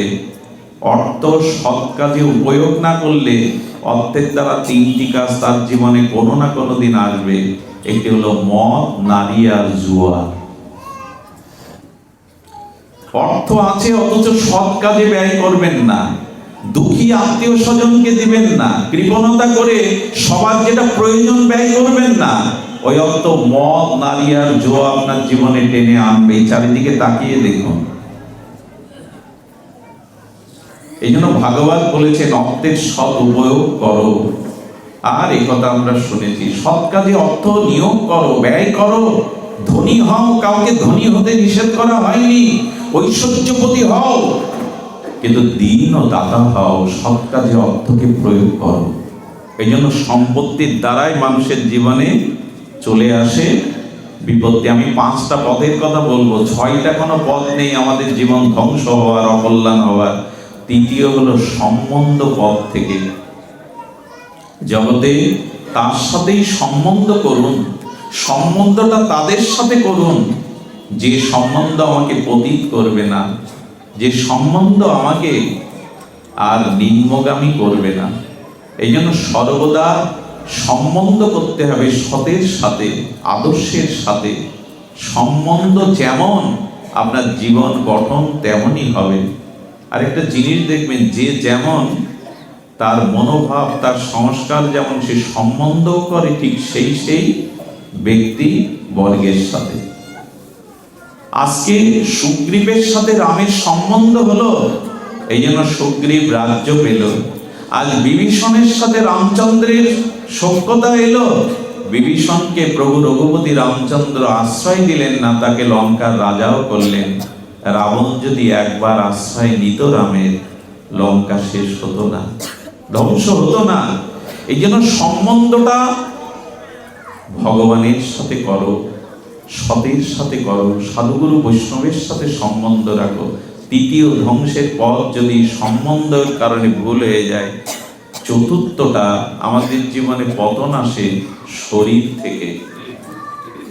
এই শরীরটাকে ভগবানের মন্দির ভেবে এর যত্ন নিন। এই শরীরটার দ্বারা কারণ আপনি লক্ষ্য করবেন, আমি একটা পাঠে বলেছিলাম, খুব বিখ্যাত কথা, এখানে যে রাধা মাধবের মন্দির আছে, এখানে উঠে কেউ বিড়ি টানে? কথা বলুন। ওখানে কেউ নিষিদ্ধ বস্তু তোলে, মাছ মাংস তোলে? আজ পর্যন্ত কোনো মন্দিরে, সে বৈষ্ণব হোক, শাক্ত হোক, গানভক্ত হোক, এগুলি মন্দিরে কেউ বিড়ি টানে না। কিন্তু লক্ষ্য করবেন, পৃথিবীর শ্রেষ্ঠ মন্দির হলো এই দেহ। কারণ এই দেহে স্বয়ং ভগবান বিদ্বেষ অর্জুন তিষ্ঠতি। ওই মন্দির যেতে পারবে তো? বিভিন্ন তীর্থে এই মন্দির যেতে পারবে? ও তো জড় ওয়েট কার্ড দিয়ে করা, কিন্তু এই দেহ মন্দির সারা পৃথিবী পরিভ্রমণ করতে পারে। এবং এই দেহ মন্দিরে ভগবান বিশ্রাম নেন না। আমার দেহ মন্দিরে হৃদয় আসনে আত্মারূপে ভগবান বিরাজ করেন। তো তাই যদি হয়, আমার একটা কথা বলি, এখন বাড়ি বাড়ি হঠাৎ হঠাৎ মন্দির নির্মাণ করবেন না। বহু মন্দির খসে খসে পড়ছে, একটা প্রদীপ দেওয়ারও লোক সেখানে নাই। মন্দির করার হিড়িক আমাদের সনাতনীদের মধ্যে, মন্দির করো, কিন্তু এই মন্দির কে সুরক্ষা করবে? কে এখানে পূজা পার্বণ করবে? কে ভগবানের দিব্য একটা প্রদীপ জ্বালবে? সে লোক একদিন পাওয়া যাবে না। অনেক মন্দিরগুলো ভগ্ন দশায় পড়ে আছে। এই বাংলাদেশেই প্রাতঃস্মরণীয় বৈষ্ণব সেবার মূর্তিমন্ত বিগ্রহ মুরারি বাবা কত ধ্বংস মন্দিরকে রূপ দিয়েছেন। উনি না আসলে অনেক মন্দির ধ্বংস হয়ে যেত, ভারতে হোক, পশ্চিম বাংলায় হোক, আমাদের এই বঙ্গে হোক। এই জন্য মন্দির করা সহজ, কিন্তু মন্দিরে উপযুক্ত সদাচার, ভগবানের পূজা অর্চন সেবা, এটি বড় দুর্লভ হতে চলেছে। আমি বলি মন্দির করুন, তবে দেহটাকেই মন্দির করুন। এখানে সেখানে মন্দির না করে দেহটাকেই, বাইরের মন্দিরের প্রয়োজন আছে তা নয়, কিন্তু মন্দিরটা যাতে সুরক্ষা সেবা পূজা হয়, তেমন ব্যবস্থা না থাকলে, আশেপাশে শুদ্ধ ভক্ত, নিঃস্বার্থবান ভক্ত না থাকলে শুধু মন্দির বানিয়ে রক্ষা করা যাবে না। দেহ মন্দির দেখুন, ওই মন্দিরের দেবতা আছে রাজমিস্ত্রির দ্বারা তৈরি করা ওই ইটকাঠ দিয়ে, আর আমার দেহ মন্দির স্বয়ং ঈশ্বর বানিয়েছে। সেখানে আমি ধূপ জ্বালাই মন্দিরে, ওই মন্দিরে জ্বালাই ধূপ, আর এখানে জ্বালাই ধূমপান। হলো এটা? ওইখানে ডাকি গঙ্গা জল, ওইখানে কি ঢালি? শিবের মাথায় ডাবের জল, গঙ্গা জল, দুধ। আর যে দেহে ভগবান আছেন সেই দেহে কি ঢালি, ওটা উচ্চারণ করলাম না। এটা সম্ভব? যদি দেহকেই মন্দির ভাবতে পারতেন, এটা করতে পারতেন না। তাই চতুর্থটা হলো, শরীর থেকে এই পাপগুলো আসে। যে ইন্দ্রিয় ভোগ করতে চাই, চোখ, জিহ্বা, কান, অসৎ কথা শোনার দ্বারা, পরনিন্দা, পরচর্যা, নারী বিষয়ক কথা। আচ্ছা, একটা লোক যদি 6 বছর ফলকে, দুধকে ভজন করে, তার ভজনে কিচ্ছু এগোবে না। কেন জানেন? যদি 6 বছর ধরে সে দুধকে ভজন করে, ফলকে, আর যদি দিনে 2 ঘন্টা করে নেট ঘাটাঘাটি করে, চোখের দিয়ে যে আহারটা ওর ভেতরে যাবে, বাইরের দুধের আহার ওর এগোতে পারবে না। এই জন্য শরীরের ইন্দ্রিয়ের বেগগুলো যদি আমি ইন্দ্র দমন না করতে পারেন, ইন্দ্রিয়ের বেগগুলো যদি সংযত না করতে পারেন, এই শরীরই আপনার পতনের কারণ হয়ে যাবে। 6টা কোনো পথ নেই, এই পথগুলো দিয়েই আমাদের ধ্বংস হচ্ছে। গীতা এই জন্য সতর্ক করছে। আর পঞ্চম, আমাদের জীবনে ধ্বংস ডেকে আনে উপযুক্ত সুসন্তান যদি জগতে না রেখে যেতে পারেন। আমি এমন পিতা দেখেছি, রাজার রাজা, বুক উঁচু করে জগতে উজ্জ্বল হয়ে আছে বংশে, কত সম্মান, কত ধন, কত ঐশ্বর্য, কত বীরত্ব, কিন্তু সেই পিতাকেও মাটিতে মিশে যেতে দেখেছি, কলঙ্কিত হতে দেখেছি, শুধু সুসন্তান জগতে আনেনি বলে। পুত্রই জীবনে মহা ক্ষতির কারণ হয়ে যায় যদি তাকে গীতার আদর্শে আদর্শান্বিত সন্তান না করতে পারেন। আমার একটা জিনিস মনে হয় কি জানেন, এখানে কেউ যুবক নেই, এখানে কোনো যুবক যুবতী নেই যাদের দরকার বেশি।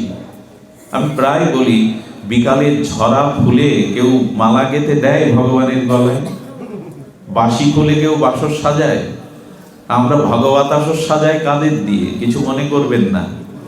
যজ্ঞে গিয়ে দেখুন, কীর্তনে গিয়ে দেখুন, যাদের এখানে দরকার ছিল সমাজ সাজাবার, সংসার সাজাবার, বিশ্ব সাজাবার, তারা এখানে কেউ নেই।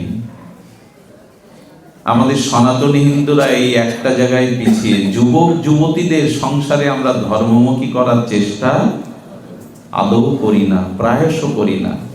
বাবা মাই আহ্নিক করে না। বাবা মাই গীতা 7 দিন এখানে দিয়ে কি করবেন? যারা দিচ্ছেন, যারা শুনছেন, তারা কাল থেকে গীতার একটা শ্লোক প্রতিদিন পড়বেন, গীতাকে মান্যতা দেবেন।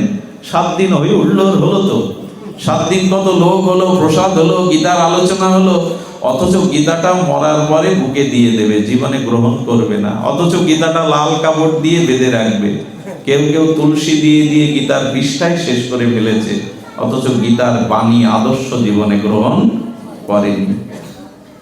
সন্তানকে উপযুক্ত করে জন্ম দিন। আপনার মনে আছে দিতি কশ্যপের কাছে সন্ধ্যাবেলায় গিয়ে বলছেন সন্তান কামনা করছেন। আরে কশ্যপ ঋষি, তপস্বী। দেবী ভুল করো না, দেবী এই সন্ধ্যার সময় সন্তান জন্ম দিলে তারা হবে রাক্ষস, দৈত্য, অসুর। এটা সময় নাই গর্ভধারণের, এটা গর্ভধারণের সময় না। কত বোঝালো, কিন্তু ওই কামনা বাসনা দিদি এত উৎক্ষিপ্ত হয়ে গেছিল, ওই সময় গ্রহণ করলে। একটা কথা বলি, আর তারপরে হিরণ্যকশিপুর জন্ম নিল, দৈত্য জন্ম নিল। কশ্যপ ঋষি তার ওরা সেরা জন্মাবে, তার কারণ গর্ভধারণের সময়টা ছিল ভুল। একটা কথা বলি, অমাবস্যা, পূর্ণিমা, সংক্রান্তি, জন্মাষ্টমী, দোল পূর্ণিমা, নৃসিংহ চতুর্দশী, একাদশী, এই সব তিথিগুলোকে যারা গর্ভধারণ করে, তার গর্ভে অসুররাই আসে, দৈত্য রাক্ষসরাই আসে। গর্ভধানের একটা সময় আছে। সন্তান তপস্যার ফল। সন্তান আনবো বলেই আনবো নয়, সন্তান হলো আজকে এটাই নষ্ট হয়ে গেছে। সন্তান যদি সুসন্তান না রেখে যেতে পারেন, সমস্ত ধ্বংসের কারণ হয়ে দাঁড়াবে এই অসৎ পুত্র, অসৎ সন্তান। সব কিছুই ধ্বংস করার মূল। কটা বললাম? আছে কি? সংসারের পথ দিয়ে আসে, সম্পত্তির পথ দিয়ে আসে, সম্বন্ধের পথ দিয়ে আসে, শরীর থেকে আসে, আর সন্তান থেকে আসে। এই জন্য গোবিন্দ বললেন, সংসারে অতিরিক্ত কারো প্রতি আসক্তি দিও না, কারণ কেউ তোমার সাথে কখনো যায়নি, যাবেও না। আমাদের এক কবি কি বলেছেন জানেন? উত্তর ভারতের ডাক্তার মুমূর্ষ ব্যক্তির এসে নাড়ি ধরে, নাড়ি দেখে, নাড়ি দেখে কি বলে জানেন? নাড়ি পাচ্ছি না। তো দেহের নাড়ি থাকে না, তো সংসারের নারী আমার সাথে যাবে? নাড়িও তো থাকে না আমার দেহে, তনের নারীও আমাকে ছেড়ে চলে যায়, নারী যাবে কি করে আমার সাথে? আজ পর্যন্ত কে কার সাথে গেল? এই জন্য গোবিন্দ বললেন, আসক্তিটা সংসারের দিকে না দিয়ে আমার দিকে দাও। যদি মনটা আমায় দিতে পারো, আর কোনো কর্ম তোমার বন্ধনের কারণ হবে না। এই জন্য অর্জুন কে ভগবান বলছেন, কাচ্চিৎ দেহিত সুতাল পার্থ দয়াকা গৃহীণ চেতসা। আমার কথাগুলি তুমি চেতনার দ্বারা শুনেছে তো? গীতার শেষে গোবিন্দ অর্জুনকে প্রশ্ন করছেন, আমি যে গীতার জ্ঞান তোমায় দিলাম, কর্মযোগে রহস্য বললাম, তুমি গ্রহণ করেছে তো? অর্জুন বলেছিলেন, নষ্ট মহস্মৃতি লব্ধা। আপনার এই অমীয় দিব্য বাণীর দ্বারা আমার মোহ নষ্ট হয়ে গেছে। করিষ্যে বচনান্তব। এখন আমি আপনার কথা পালনের জন্য প্রস্তুত। আমরা প্রস্তুত তো? 7 দিন গীতা শুনলাম, আমরা এই কথা বলতে পারবো তো? আমিও প্রস্তুত ভগবান তোমার কথা মেনে নেওয়া আর মেনে নেওয়া। কত ভাগবত হলো, কত গীতা পাঠ হলো, জীবনে চরিত্রগত হলো না। এই জন্য জীবনের সমস্যার সমাধান একটিতেই, সৎসঙ্গ, সৎশাস্ত্রের জ্ঞানকে, উপলব্ধিকে নিজের জীবনে নেওয়া। কেউ যখন সাথে যাবে না, এত মমতা রাখতে যেও না। মনটা পারলে ভগবানকে দাও। মন কি কোনো বস্তু তুলে নিয়ে দেব? ভগবানের মন চাবে। কারো প্রতি যদি প্রিয়তা থাকে, কারোর মধ্যে যদি অনেক গুণাবলী আপনি দেখেন, তাহলে মনটা ওই গুণের কারণে তার দিকে চলে যাবে। মন জোর করে ভগবানকে দেওয়া যায় না। ভগবানের কথা শ্রবণ করতে করতে, তার নাম রূপ লীলা মহিমা এটি শ্রবণ করতে করতে ভগবানের প্রতি আসক্তি চলে যায়। আর যার যেখানে আসক্তি, মন সহজে জোর করে মনকে নেওয়া যায় না। ভালোবাসা না থাকলে, কারোর মধ্যে গুণ না দেখলে মন তার প্রতি আকৃষ্ট হয় না। এই জন্য হরি কথা শুনতে হয়। সাধু সঙ্গে ভাগবত কথা শুনলে ভগবানের নাম রূপ লীলা মহিমা এগুলি শ্রবণ করলে ভগবানের প্রতি অনুরাগ জন্মায়, পূর্বরাগ জন্মায়, তার দ্বারা প্রীতি আসক্তি সঞ্চারিত হয়। এটা হলো উপায়, এটা হলো একমাত্র উপায়। হনুমান তার মাকে প্রশ্ন করেছিল, অঞ্জনাকে, মা আমি প্রভু রামকে পাবো কি করে? আচ্ছা, আজকের সন্তান মায়ের কাছে প্রশ্ন করে, তখন শিশু জানলার ধার দিয়ে আকাশের দিকে লাল টকটকে সূর্য দেখতো, আর হনুমান মায়ের কাছে, অঞ্জনা মায়ের কাছে প্রশ্ন করতো, মা রামকে পাবো কি করে? আমাদের সন্তানদের এই প্রশ্ন জাগে। ঈশ্বর উপলব্ধির প্রশ্ন আমরা তাদের শেখাইনি। পরিবারগুলো আজকে ধর্মীয় অনুশীলন হয় না বলে গীতা চর্চা বাড়িতে হতে হবে। এখানে 24 প্রহার 72 প্রহার ভালো ভালো এ গ্রেডের দল এনে 24 প্রহারে নাম কীর্তন করলেন, কিন্তু বাড়িতে যদি হরিনাম না হয়, বাড়িতে যদি গীতার অনুশীলন, যে বাড়ির পরিবারের সদস্যরা অন্তত সকাল সন্ধ্যা একটু করতাল বাজিয়ে একটু ভগবানের দিব্য নাম গীতার একটা শ্লোক অনুশীলন করে, গোবিন্দ বললেন ওখানে অভিশাপ প্রবেশ করে না, ওখানে অশান্তি প্রবেশ করতে পারে না। কিন্তু আজ শুধু আসরেই হরিনাম হয়, বাড়ি বাড়ি হরিনাম কবে হবে আমি জানি না। আজকে শুধু আসরেই গীতা পাঠ 7 দিন ধরে হচ্ছে, বাড়ি বাড়ি প্রতিদিন গীতার শ্লোক পরিবারের সবাই মিলে কবে চর্চা হবে? সেই দিনই গৃহে শান্তি আসবে, সেই দিন আমাদের গৃহগুলোই মন্দির হয়ে যাবে। আজ বাড়িতে চর্চা আমরা করি না, এখান থেকে তো নিয়ে যেতে হয়। তাই অনুরোধ করব, এই গীতার বাণীগুলো নিয়ে যান। এই যে আপনি কর্তা নন, আপনি কর্মফলের কারণ নন, গোবিন্দের উপরে সঁপে দিয়ে আসুন। একটা ঘটনা বলি, তাহলে প্রস্ফুটিত হবে, পরিষ্কার হবে। এক ব্যক্তি বাড়ি করে নাম দিয়েছেন গোবিন্দ ভজন, এই গোবিন্দ ভবন। কি নাম দিয়েছে? বাগান করেছে তো লিখেছে গোবিন্দ কানন, সব গোবিন্দের। এটা মানে গোয়াল ঘর করেছেন তো ওই ভগবানের নামে, সব কিছু ভগবানের নামে। আর ছোটবেলা থেকে বলতে শুরু করেন সব ভগবান করেছেন, আমি বলতে কিছু নেই। তো একদিন একটা গাভী এসে ওনার ফুলের বাগানে ফুলগুলো মুড়িয়ে নষ্ট করছে। উনি ওনার ভিতরে আর ওনার ধৈর্য শক্তি ছিল না, উনি একটা বাঁশ দিয়ে এমন স্পর্শকাতর জায়গায় মাথায় বাড়ি মেরেছেন, গাভীটা ওখানে।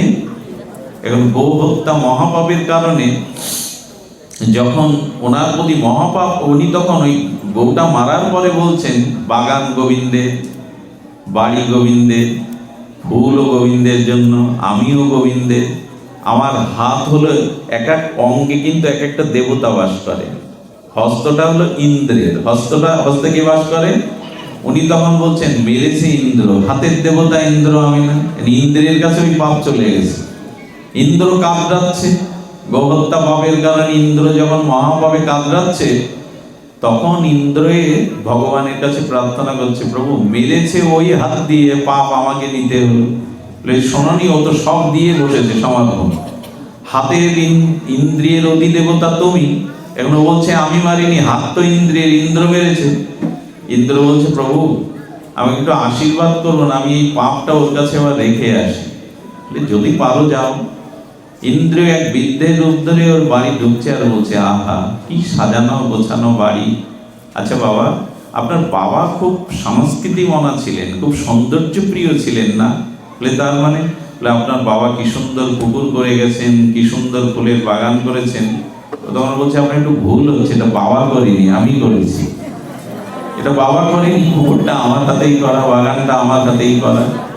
সব যখন বাবা করেনি আমি করেছি, ইন্দ্র তখন সুযোগ পেয়েছে। সব যখন তুমি করেছো, গুরু মানলো কে, ইন্দ্র না তুমি? যেই বলেছে পাপটা আবার ওর কাছে এসে গেছে। এটা একটা ঘটনা। ঘটনাটার সরলত্ব হলো, ঘটনাটার তাৎপর্য হলো, যে মনে প্রাণে যদি সব গোবিন্দকে শোভে দিতে পারেন তখন আপনার আর কোনো দায়িত্ব, কিন্তু মুখে বলবেন গোবিন্দের, মুখে বলবেন ভগবানের, আর ভেতরে ভেতরে নিজের এই কপটতা থাকলে সমর্পণ হয় না। এই জন্য কর্মটা ভগবানের সমর্পণ করে করুন। যদি করতে পারেন কর্মফল আপনাকে বন্ধনে আবদ্ধ করবে না। এই জন্য কর্মযোগের কথা বললাম। এবার একটু জ্ঞানের কথা বলে, ভক্তির কথা বলে বিশ্রাম করব। জ্ঞান, জ্ঞান হলো গীতার যে জ্ঞান, গীতার যে জ্ঞান, সেই জ্ঞান হলো এই। ভগবান কি বলেছেন? তমেব শরণাঙ্গশ্চ সর্বভাবেন ভারত তৎপ্রসাদাৎ পরং শান্তি স্থানাং প্রাপস্যি সৎসতম। ভগবান এও বলেছে ব্রহ্মার্পণাং ব্রহ্ম হবি ব্রহ্মান্ন ব্রহ্মণ ভূতম ব্রহ্মৈব স্তেন গন্তব্যম ব্রহ্ম কর্ম সমাধিন। জ্ঞান মানে এই, তুমি যা কিছু করছো তোমার কর্মগুলি যেন ব্রহ্মময় হয়ে ওঠে। আচ্ছা, আগুনে যদি লাল ফুল, সাদা ফুল, ফুল ফল দেন, হোমে পোড়ার পরে ওর রংটা কি হয়? লাল থাকে, সাদা থাকে, সব কিছু ছায়ের রঙের রূপ নেয়। এই জন্য গোবিন্দ বলছেন জ্ঞানের দ্বারা যদি আমাকে সব সমর্পণ করো তখন আর তোমার কর্মের কোনো বৈচিত্র্যতা থাকবে না। এই জন্য অগ্নি আমি, ব্রহ্ম আমি, জগৎ আমি, সর্বত আমি, সব কর্ম আমাতে অর্পণ করো। এই চারিদিকে যারা শুধু মন্দিরে ভগবানকে দেখে আর কারোর মধ্যে ভগবান দেখতে পায় না, কোথাও ভগবান দেখতে পায় না, এরা মূঢ়। শুধু মন্দিরে যারা ভগবানকে দেখে আর কারোর মধ্যে কোথাও ভগবানকে দেখে না, কোথাও ভগবান নেই, শুধু মন্দিরে, এরা মূঢ়। যারা মন্দিরে ভগবান দেখার সাথে সাথে সকলের মধ্যেই আমাকে দেখে, সকলের মধ্যেই, সর্বজীবের মধ্যেই আমাকে দেখে, এটাই হলো প্রকৃত জ্ঞান, এটাই হলো প্রকৃত প্রজ্ঞা।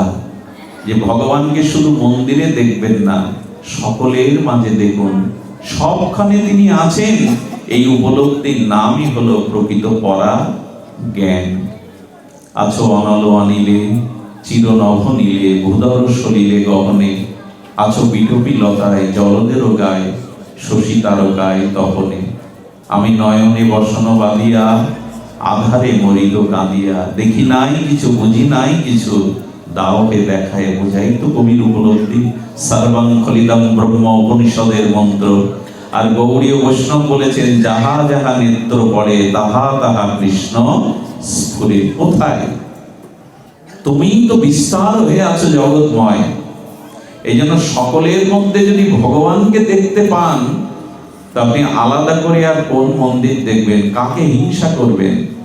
তবে হ্যাঁ, ভগবান বলেছেন যে দেখুন মূল কেন্দ্রটা, মূল জ্ঞানটা হলো এই যে বাল্বগুলো জ্বলছে, এই যে মাউথ স্পিকারের শব্দ তরঙ্গ দূরে পৌঁছাচ্ছে, এগুলোর কারণ মাউথ স্পিকারও না, লাইট ফ্যানও না, পাওয়ার হাউসের বিদ্যুৎ।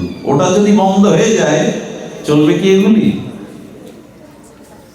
আচ্ছা লক্ষ্য করুন, রাত্রে আপনি একটা প্রয়োজনীয় জিনিস হারিয়ে গেছে, পাশে কিছু খুঁজছেন, ওটার লাইটটা পেলেন, চার্জার লাইট, চার্জার লাইটে হারানো বস্তুটা খুঁজে পেলেন। লাইট যদি তখন দাবি করে আমার আলোতেই আজ তোমার সমস্যার সমাধান হলো, আমি তোমার সমস্যার সমাধান করে দিলাম, তখন লাইটকে প্রশ্ন করুন তো, তোমার মধ্যে তো চান্স ছিল না, সারাদিন বিদ্যুতে দিয়ে তোমাকে চার্জ দিয়েছি, এখন তুমি যে আমার উপকার করলে, কারণ তুমি না বিদ্যুৎ, কোনটা হবে? মা বিদ্যুতে চার্জ না দিলে ও লাইট রাত্রে জ্বলবে তো, আপনার প্রয়োজন মিটাবে তো? তেমনি সব কিছুই ভগবানময়, তিনি সর্বকারণে। আচ্ছা, কিন্তু আমরা কারণটা দেখি না, এই কারণটা দেখাই জ্ঞান। আচ্ছা, এই যে কাপড়টা, সে তো শুভ্র উন্নীত বস্ত্রটা, এর কারণ কি? এই কাপড়ের কারণ কি? সুতা। সুতা ছাড়া কাপড় হয়? এই যে আমাদের সবার শরীরে যে বস্ত্র আছে, এটার কারণ হলো সুতা। সে যে ধরনের সুতা, সুতা থেকে বস্ত্র হয়। সুতোর কারণ কি? সুতোর কারণ তুলা। তুলার কারণে যদি যান, কারণের কারণে যদি যান, তুলা গাছ, তুলা গাছের কারণ কি? তুলা গাছের কারণ বীজ। এইবার তো সমস্যায় পড়ে যাব, বীজ আগে না বৃক্ষ আগে, ডিম আগে না? এ তো সমস্যার সমাধান নেই। গোবিন্দ সেই সমস্যার সমাধান দিয়েছেন। নিধানানাম বীজম অব্যয়ম। এই পৃথিবীতে যা কিছু সৃষ্টি হয়েছে তার বীজ হলাম আমি। যা কিছু সৃষ্টি তার বীজ হলাম নিধানানাম বীজম অব্যয়ম। আমি অব্যয় বীজ, আমার জন্য এই সমস্ত সৃষ্টি। লাইটটা জ্বলতে পারে না যদি বিদ্যুতে চার্জ না দেয়া হয়, ওটার কারণ লাইট না, ওটার কারণ বিদ্যুৎ। তেমনি যা কিছু পৃথিবীতে সবই ঈশ্বরেরই অবদান, ঈশ্বরেরই দান। এই উপলব্ধিটার নাম হলো জ্ঞান। আর সকল কর্ম ঈশ্বরের সমর্পণ করাই হলো আপনার প্রকৃত জ্ঞান। এবার ভক্তির সামান্য সংজ্ঞা গীতায় যা বলেছেন সেটা অভূতপূর্ব। গীতার অন্যতম শ্রেষ্ঠ এই শ্লোকটি আপনাদের সকলের জানা, সকলেই বহুবার শ্রবণ করেছেন। আর একবার পুনশ্চরণ করেই পাঠ বিশ্রাম করি। ভক্তি হলো তাই গোবিন্দ এই একটি শ্লোকের দ্বারা জানিয়ে গেলেন। সেটি হলো, দুটি শ্লোক এসেছে, মন্মনা ভব মদ ভক্ত মদ যাচিমান নমস্কুরু। অদ্ভুত কথা, ভগবান এমন এক বাণী বলে দিয়েছেন, মনটা আমায় দাও, মন্মনা ভব, মদ ভক্ত আমার ভক্ত হও, এবং মদ যাজি আমার যাজন করো, আমার গুণকীর্তন, আমার গুণমহিমা অপরকে শোনাও আর নিজে শ্রবণ করো। পরিশেষে বললেন মান নমস্কুরু। দেখুন, শ্রীকৃষ্ণ প্রণামী পুনর্জন্ম ন ভবায়েৎ। একবার যদি ভগবানকে প্রণাম করতে পারেন আপনারা পুনর্জন্ম, যে আমরা কতবার করলাম বলুন তো? প্রণাম এখনো হয়নি আমাদের। প্রণামটা দুটি জিনিস, সাষ্টাঙ্গ প্রণাম মানে পুরো দেহটা, আর পঞ্চাঙ্গ প্রণাম মানে হাত আর মাথাটা কাজে লাগাতে হয়, তাই না?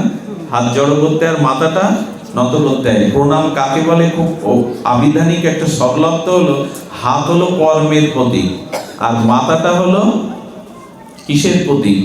বুদ্ধির প্রতীক, তাই তো? তো ভগবান বলছেন প্রণাম সেই দিনই হবে প্রকৃত যেদিন কর্ম আর বুদ্ধি আমার চরণে প্রকৃষ্ট রূপে সমর্পণ করবে। মাথা নত করা প্রণাম নয়, এরকম প্রণাম কোটিবার করলেও হবে না।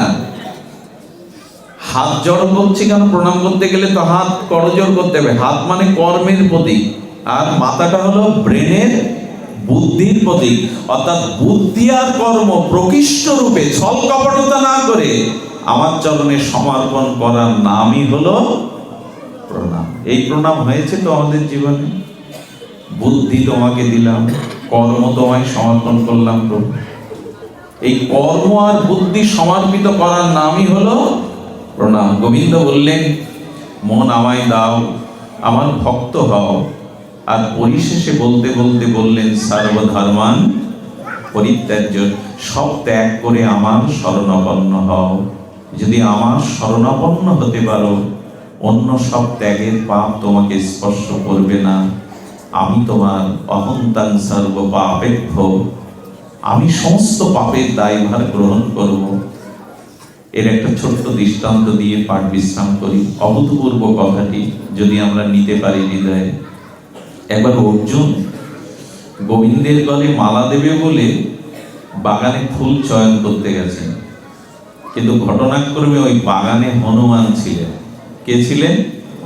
দুইজন, দুই স্তরের শ্রেষ্ঠ ভক্ত, একজন শ্রীকৃষ্ণের, একজন রঘুপতি রামচন্দ্রের। এবং হনুমানের সাথে অর্জুনের এই প্রথম মিলন।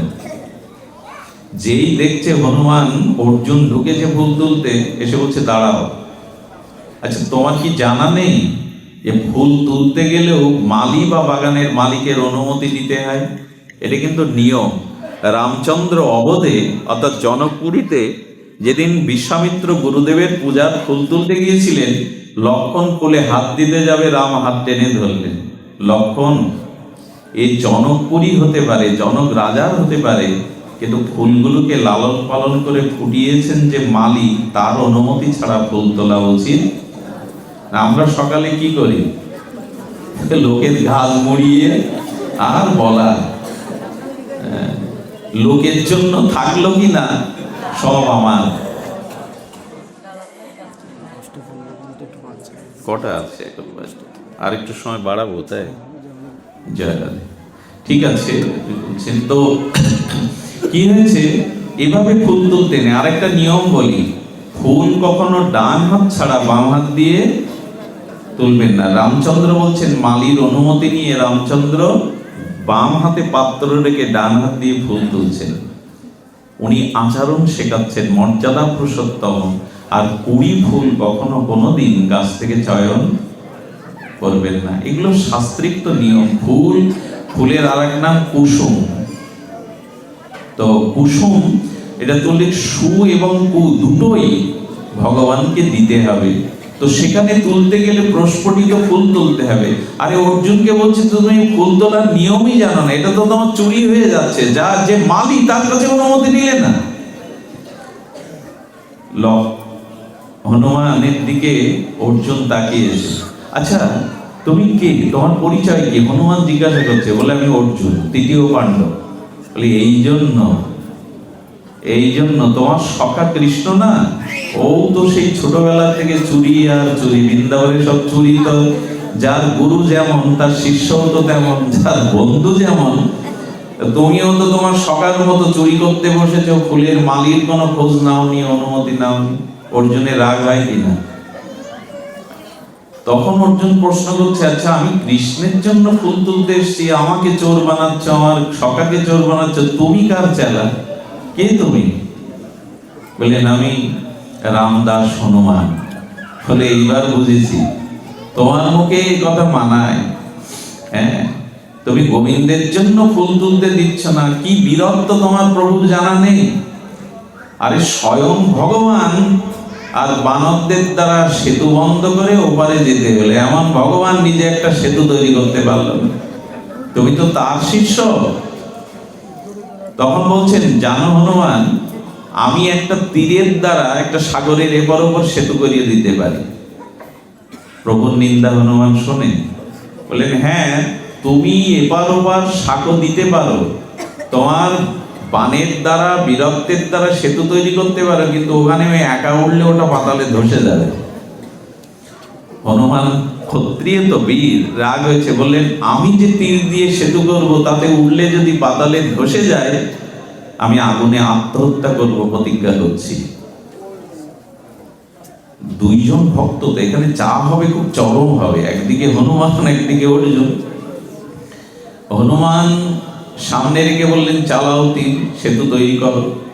যেই গান্ডীবধারী তৃতীয় পাণ্ডব বানের দ্বারা এক সেতু নির্মাণ করলেন, সুরম্য সেতু। হনুমান তখন রামকে ডেকেছে, প্রভু তোমার চরণ ছাড়া আমার হৃদয় প্রতিটি লোমকূপে তুমি এমন ভার আমাকে অর্পণ করো, যাতে সেতু ভেঙেই পড়ে।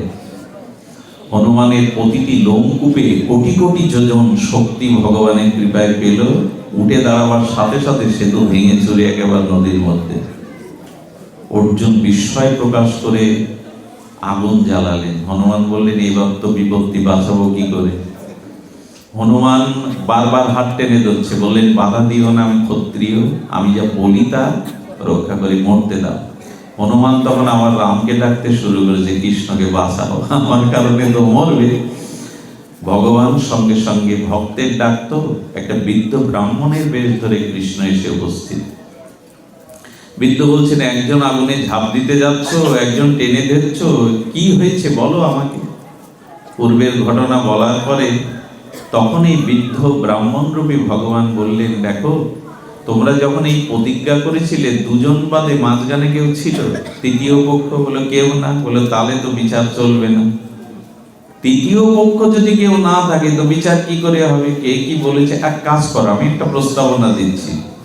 এবার অর্জুন তীর দিয়ে সেতু করুক, তুমি এবার ওঠো, আমি মাঝখানে সাক্ষী থাকলাম, যদি ভেঙে পড়ে তো অর্জুন আত্মহত্যা করবে। হনুমান বললেন, বেঁচে গেছি, এবার তো অন্তত বাঁচানো যাবে। একটা উপায় উনি করেছেন। বলে ঠিক আছে, আপনি সাক্ষী। কি বলবো আপনাদের? ভগবানেরকে স্মরণ করে অর্জুন আবার তীর ছুড়লেন, সেতু নির্মাণ হলো। এবং রামচন্দ্রের নাম করে হনুমানও উঠলেন, কিন্তু এবার আর সেতু ভাঙছে না। কিন্তু হনুমান লক্ষ্য করলেন, হনুমান কে জানেন? স্বয়ং শঙ্কর, ভগবান শিবই প্রভু সেবার জন্য হনুমানের রূপ ধরে সেবার জন্য। তো শঙ্করের বল সম্পর্কে কারণ আমাদের ধারণাও নেই। হনুমান দেখছে একমাত্র প্রভু ছাড়া এই ভার বহন করার ক্ষমতা ত্রিলোকে কারো নেই। উনি কি দেখলেন জানেন? উনি দেখলেন জলের আভা থেকে রক্ত আভা ফুটে উঠেছে। উনি সঙ্গে সঙ্গে ঝাঁপ দিয়ে দেখলেন ভগবান কৃষ্ণ ওই সেতুটাকে মাথায় বহন করছেন যাতে ভেঙে না পড়ে। উনি প্রভুকে চিনতে পেরে চরণ ধরে বললেন, প্রভু কেন এমন করছো? আমি জানি তুমি ভক্তাধীন ভগবান, এই জন্য ভগবানের চরণে নিজেকে সমর্পণ করুন। দেখবেন সব ভার একদিন তিনি নিয়ে নেবেন। কোন ভার নেবেন জানেন? যেদিন চিতায় আমার লাশ পুড়বে, কলসিটা ভেঙে দিয়ে বলবে ওদিকে চেয়েও না, সেদিন গোবিন্দই বলবে না, ঘরের ছেলে ঘরে আয়, আমি দীনবন্ধু হয়ে তোর জন্য প্রতীক্ষায় আছি। আজ আর কেউ তোর সাথী নেই, কেউ তোর সাথে আসবে না। হাত বাড়িয়ে ওই মহা সিন্ধুর ওপার থেকে তিনি বলবেন আয় ঘরের ছেলে ঘরে আয়। সেই দীনবন্ধুকে স্মরণ করায়, তার চরণে আত্মসমর্পণ করায় আমাদের একমাত্র কর্তব্য। শুধু ভক্তগণ, এই জন্য আমাদের জীবনে এই যে শ্লোক সর্বধর্মান পরিত্যাজ্য মাম একাং শরণং ব্রজ, এটি সর্ববন্দিতম গোবিন্দের নির্দেশিকা। আসুন ভগবানের চরণে আমরা নিজেদেরকে সমর্পণ করতে শিখি। আমি যে কথাগুলি বললাম, পরিবার, পরিজন, বিষয়, আশায়, দেহ, সম্পত্তি, এটা গোবিন্দ বারবার বলেছেন এটা অনিত্যম, অসুখম, ইমম প্রাপ্য ভজস্ব মাম। গীতার এই মহাবাণী, সেটি হলো সংসারের সুখটা অনিত্য, ক্ষণি, এটা দুঃখময়, এই জন্য আমার ভজন একমাত্র আনন্দময়। পৃথিবীতে যে পরিস্থিতিতেই পড়ুন, যে সংকটেই পড়ুন, যে অবস্থার মধ্যে থাকুন, ভগবানের চরণে সমর্পিত হয়ে একবার তাকে ডাকুন। দেখবেন কাউকে না পান, তিনি আপনার দীনবন্ধু হয়ে হাত বাড়িয়ে দিয়েছেন। আর নয়, আমাকে যদিও আর একটু পাঠ করতে বলা হয়েছে, কিন্তু আমি এই কথার পরে অন্য কোনো কথা হয়তো ভাবনার মধ্যে, ব্যক্তির মধ্যে আসবে না। তার থেকে আমরা সকলে একটু কীর্তন রস আস্বাদন করি, সকলে মিলে ভগবানের দিব্য নাম সংকীর্তনে একটু রাঙিয়ে যাক আমাদের হৃদয়। এই 7 দিনের যে আয়োজন, এটা আমি ধন্যবাদ জানাই